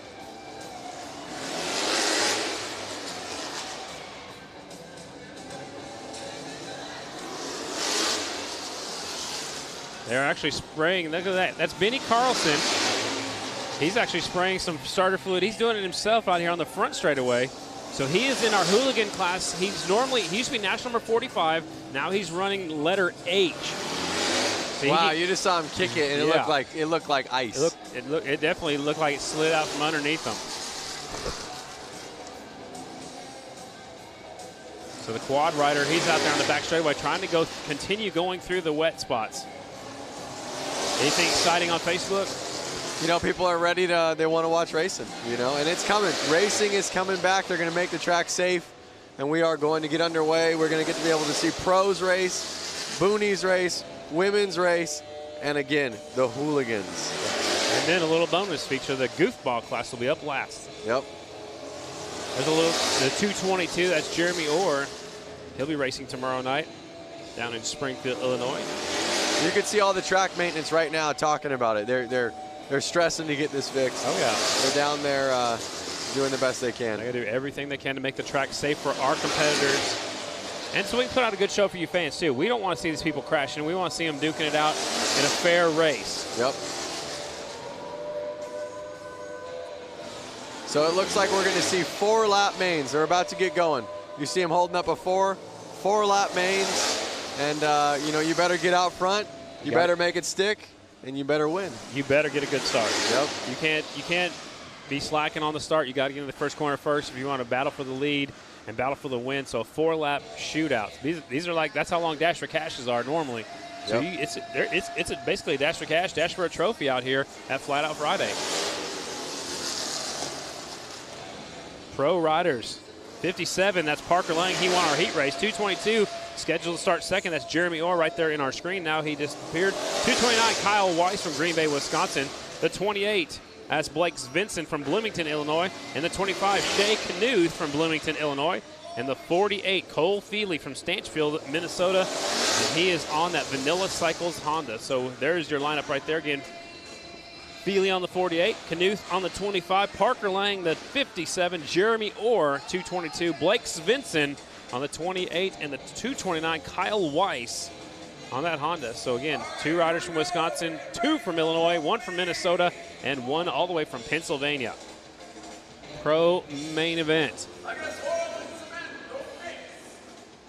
So I'm sure they're going to give him a few laps to check out the racetrack, make sure it's safe. Here comes Jeremy Orr. There's 57 Parker Lang. You see Jeremy reach down there with his hand in his glove. He cleaned off the tire because they've been sitting over there where the bikes go on and off the racetrack collecting a little bit of dirt. The tires are tacky, they're sticky. He wants to make sure that tire's clean. You want to pick a winner in this one, or? Oh boy, that's tough, but I think I'm going to pick 57 Lang. All right. You can't pick him now. Local rider, you know, he's on his game right now. 222 is a very aggressive rider. I've watched him at the Ice Racing Series. I watched him on the Grand Nationals. 222 will be up there. Svensson is also another ice rider, the 28 bike. He'll be up there to the front. I mean, there's 6 of them, and honestly, I think any of the 6 can win. Yep. Look, he's smiling ear to ear. That's a 229 of Kyle Weiss. And like I said, a lot of these riders are making their way down to Springfield, Illinois for tomorrow night's race. They're telling them one more time, it's a 4-lap race, 4-lap pro main event. They're waiting for the 48 bike to get his bike fired up. It is now started. That's Cole Feely. Here we go, 4-lap main. This is what we've been waiting for. Pro-wise, light turns green, 57 grabs a hole shot, and they go wide. That opens up the door. Svensson in the lead, the 28 bike, your new leader. Oh, Svensson, stacking him up over there. Let's get him go. I want to see a green flag. New leader out front now is the 229 of Weiss. Kyle Weiss from Green Bay, Wisconsin. He's your leader. He's on the right side of our screen. The 229 is out front. Svensson in second on the 28. Spencer's got a little bit of chatter going in the corners. You pointed that out earlier as the white flag is already out. I don't think these bikes are set up for such a small track. And double checkered flag is out. Weiss takes the win. The Wisconsin rider will win it. Tough break for some of the fast guys from early on. Svensson will be second. Nice wheel stand by the 229 of Kyle Weiss. Just like you said, anyone here could take it. And that was kind of a shock, but Kyle Weiss, again, Wisconsin rider taking the win. Svensson second, Feely is third, Parker Lang is fourth, Shea Knuth is fifth, and Jeremy Orr, the rider that went down, will be sixth. There's the look at the finishing order. Weiss, Svensson, and we'll look at the restart right here. It's very important. Parker Lang had a good shot. He gets in the corner, but he gets in too deep, and they just can't get turned right there, and it takes 3 fast guys up to the high side. Svensson had the lead for just a moment on the 28 bike, and then what happens here? 229. Oh! Gets pushed wide. That was a nice move right there. That might be the move of the race. A nice clean move by the 229 to take the win. Up next, what do we got here? Our Boonie main event. This was the jump's back on the track. Oh, the jump's back. Now you want to get back down there, don't you? Let me out. This was one of our biggest classes. The Boonie rules must be a pull start engine, a rigid frame, and full AMA riding gear is mandatory. Your starting lineup looks like this. 01 is Brent Hankey, 35 David Kilkenny, 30 is Jason Warnke, 101 JJ Flaherty, 99 Adam Munzinger, 75 is Jacob McCutcheon, 13 Ben McGinley, 24 is Alex Polson, 142 is Holbus, who's been having a good night so far, just hadn't had the results. 7 is Linsowski, 76 is Oliver Peck, and the 777 is Mascari. Here we go. This is going to be an exciting one right here. Look at them warming up their tires, getting ready to go. We're going to see any wheelies off the bat like we did in the semis or the we had like 4 of them, didn't we? And we saw wheelies in almost every one of them. Yep. Centrifugal clutches, so there is no hand clutch. They got to, just grab a handful of throttle and hope that thing gets going. You can see some of them might start running. The rider in the back's trying to get the crowd fired up. I love it. Boonie, main event. Staged up and ready to go. And they're off. 0-1 from the inside, grabs the hole shot. 45's on the outside. Well, that's Flaherty, but he's normally 45. Yep. He's got a different number on this Boonie bike.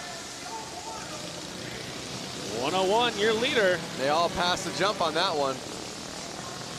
I would too on the first lap because they're all bunched up together.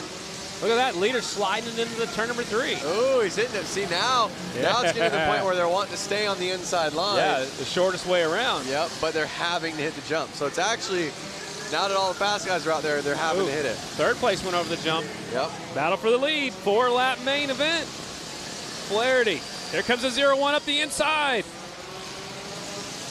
Checkered flag is out. JJ Flaherty takes the win. There it was. Kilkenny second. Hankey is third. McCutcheon is fourth. What a race right there. Kilkenny's got that bright green on there. Kilkenny's going back to his motorcycle. Look at that stand-up wheelie From your winner, J.J. Flaherty taking the win. Kilkenny second. Hankey's third. McCutcheon fourth. Warnke is in fifth. Let's look at the last lap. Last corner. J.J. swings wide. Here comes the 0-1. Sticking a wheel up the inside. Not able to make the pass. And Kilkenny gets that second spot away right there and come to the line. Love it, man. They need to just put a whole row of those wooden jumps, like a forced whoop section. Yeah. They have to go bop, bop, bop, bop. That'd be interesting for sure. Up next, what we got here, our women's main event. We had 4 entries in this one.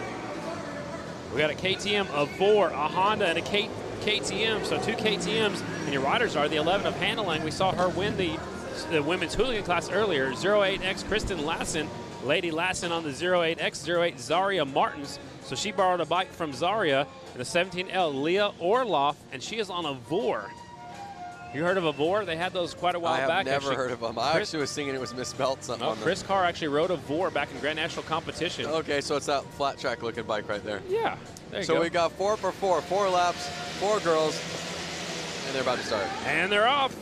08 grabs the whole shot. Zaria Martins will lead them off of turn number 2. There they go. And the green flag is out. Looks like she's got bark busters on there. I think that's a good move. You know, like you would go trail riding? Yeah. That's a little, intimidates your fellow riders out there maybe. Halfway flags are already out. It's Zaria out in front. She always has a big following when we're up here. She's from Fond du Lac, Wisconsin, just up the road. Yep. Zaria out in front. On the gas, white flag is out. 1 lap to go. Last corner. Here's your winner. Zaria Martins will take the win. Nice ride right there. She was impressive. Lady Lassen is second. Orloff is third, and Hannah Lang is fourth. Yep. 9.1 second lap time for Zaria. So not even a second. The pros weren't a second faster. Is that correct? I missed the pros, but wait. I know for sure our open amateur was 8.67 for sure. So not even a second. Not even a second. It's going fast for sure. Zaria Martins taking the win. Lady Lassen second. Leah Orloff is third. And Hannah Lang, who won the women's hooligan class, she will take fourth here in our women's class. It's time for our main event. It is. Time for Hooligan. Hooligan main event.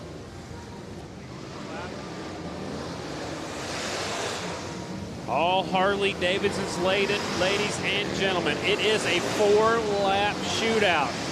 So if you didn't win your heat race, you're starting further in the back. So remember, you had to win your heat race. If you didn't win your heat race, you had to win your semifinal. So all these riders have won a race. Letter H, Benny Carlson. 34, Jeremy DeRuyter. 45, J.J. Flaherty. 42, Rich Heverly. 963, Michael Hill. 142, Daniel Holbus. 44, Dan Jacobson. 35, David Kilkenny. 182's Hunter Klee. 97, Louis Lauder. And the 11X, Jason Schreffler. Again, these riders had to win a race to get here. That's just an incredible feat, and I don't even know who to choose because, again, like you said, they are all winners. We saw them all race great earlier this evening. So how do you pick somebody? I don't know. I mean, anybody can win this one, just like we said, the pro class. The 6 riders on the front. They have but if, let's say, 42 runs them wide, like in the pro class, someone in the second gate's going to be able to slide right in. Right on. And game over. Rider we're looking at right here, the letter H. He's been national number 45 is Benny Carlson. He had a national number for a while. He's done supermoto. He's road racing, flat track. And here we go. Hooligan main event. It's the 42 getting the whole shot. That is Rich Heverly. Uh-oh. That's bad news for everybody else. The H is right there, though. That's Benny Carlson. He's got the fringe off of his leathers. I love it. 4 laps to get it done. It's a short main event. Hooligans. Heverly, Carlson, Lauder, Klee, Flaherty. Right there, your top 5. Here he comes at the white flag already. 1 lap to go for the white 42. Flag is out. Can he keep it up? Half a lap left. You can hear how loud it is right now. We're yelling. Yeah, he is pumped up. Look at that. There he is. Checkered flag, double checkered flags for everybody here in our main event. J.J. Flaherty comes up a little bit short. Heverly taking the win. Rich Heverly on the 42 bike taking the win. Benny Carlson second. Louis Lauder third. Hunter Klee is fourth. J.J. Flaherty settles for fifth.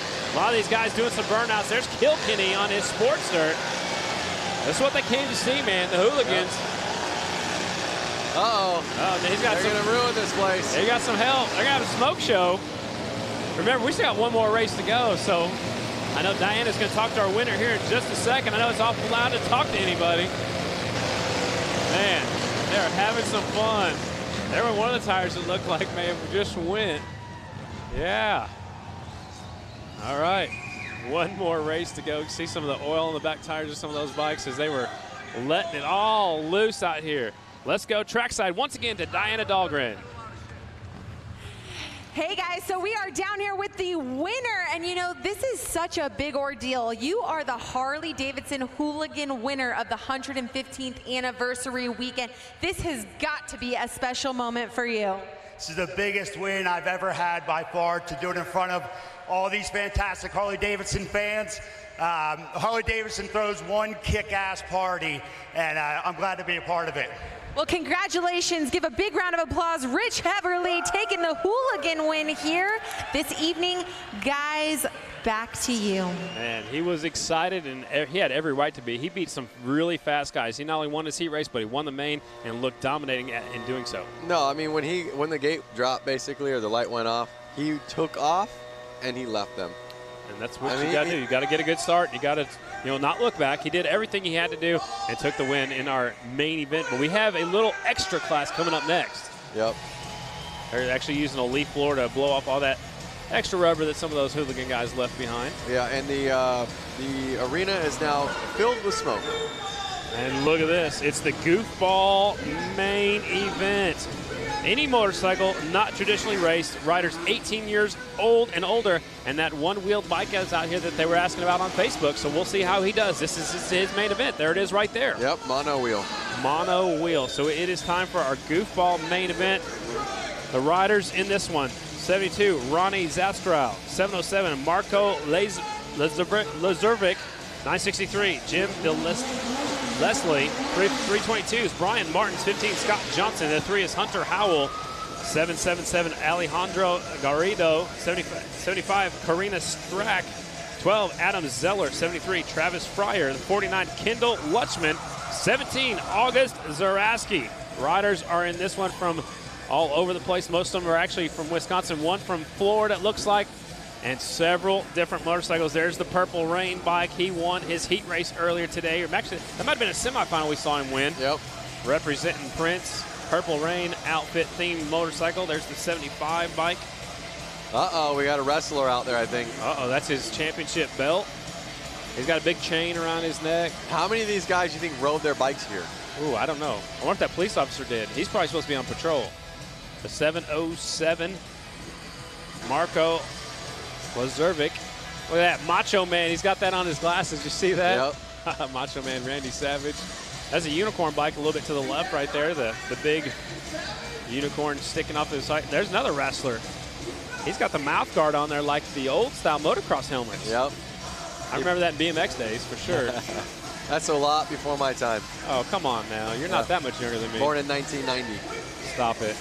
1990. Just a puppy. Line them up. I love the smell of burnt rubber. Yeah, it's smelling real good right here. 4-lap main event. This is the final race of the night, the Goofball main event. The red lights are on. It's time for our crazy main event. Light turns green and they're off. Prince grabs the whole shot. He'll take him down the back straightaway. I think Prince is going to take it away on this one. Well, I don't know. That abdominal snowman was looking pretty good himself. A little wheel chatter. Here comes the police officer. The lights are on. He's up to second. Uh-oh. Notice how they're racing in the dark, kind of. I mean, it's got to be hard to see down there. Well, it's kind of red. Police officer's got his lights on. The leader's already down the back straightaway. Look, there's a kind of a dune buggy looking thing they just went by there. Look right there. Yep. That's a trike. It's a trike. There goes your leader pulling the front wheel down the back straightaway. Last lap. Yep. Here he comes, final corner. Prince will take the win. Yeah. Love it.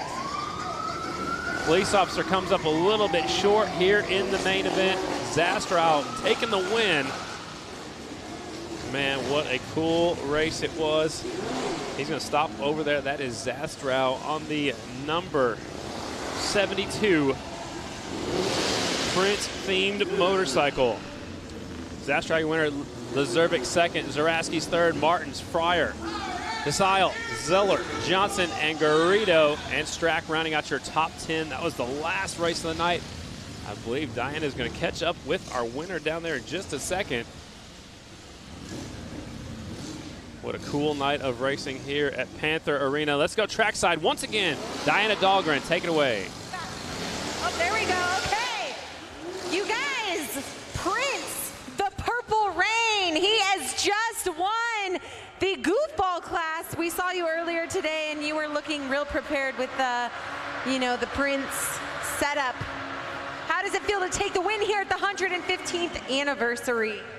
Very nice. Well, your friends over there are burning rubber. I better let you get over there and. Hold on, he's got my trench coat. Oh, he actually, the buddy stole the trench coat to Prince's. Well, congratulations, Prince. We're gonna let you ride off into Purple Rain here now. So congratulations, him and his white bird. Guys, we have a lot going on tomorrow. Scotty, Lance, tell the fans all about it. Man, what a great night of racing here at Panther Arena. But tomorrow, the hill climb at noon Eastern. Tons of great action, great passes tonight, great racing. And we also, tomorrow afternoon, we'll be on the beach, man. Lance, I had a great time. Had a great time with you as well. Thank you for being here. That's it for us. For Diana Dahlgren, Lance Corey, I'm Scotty Dubler saying good night from Milwaukee, Wisconsin. Thanks for watching. We'll see you guys tomorrow on the hill and then tomorrow afternoon on the beach.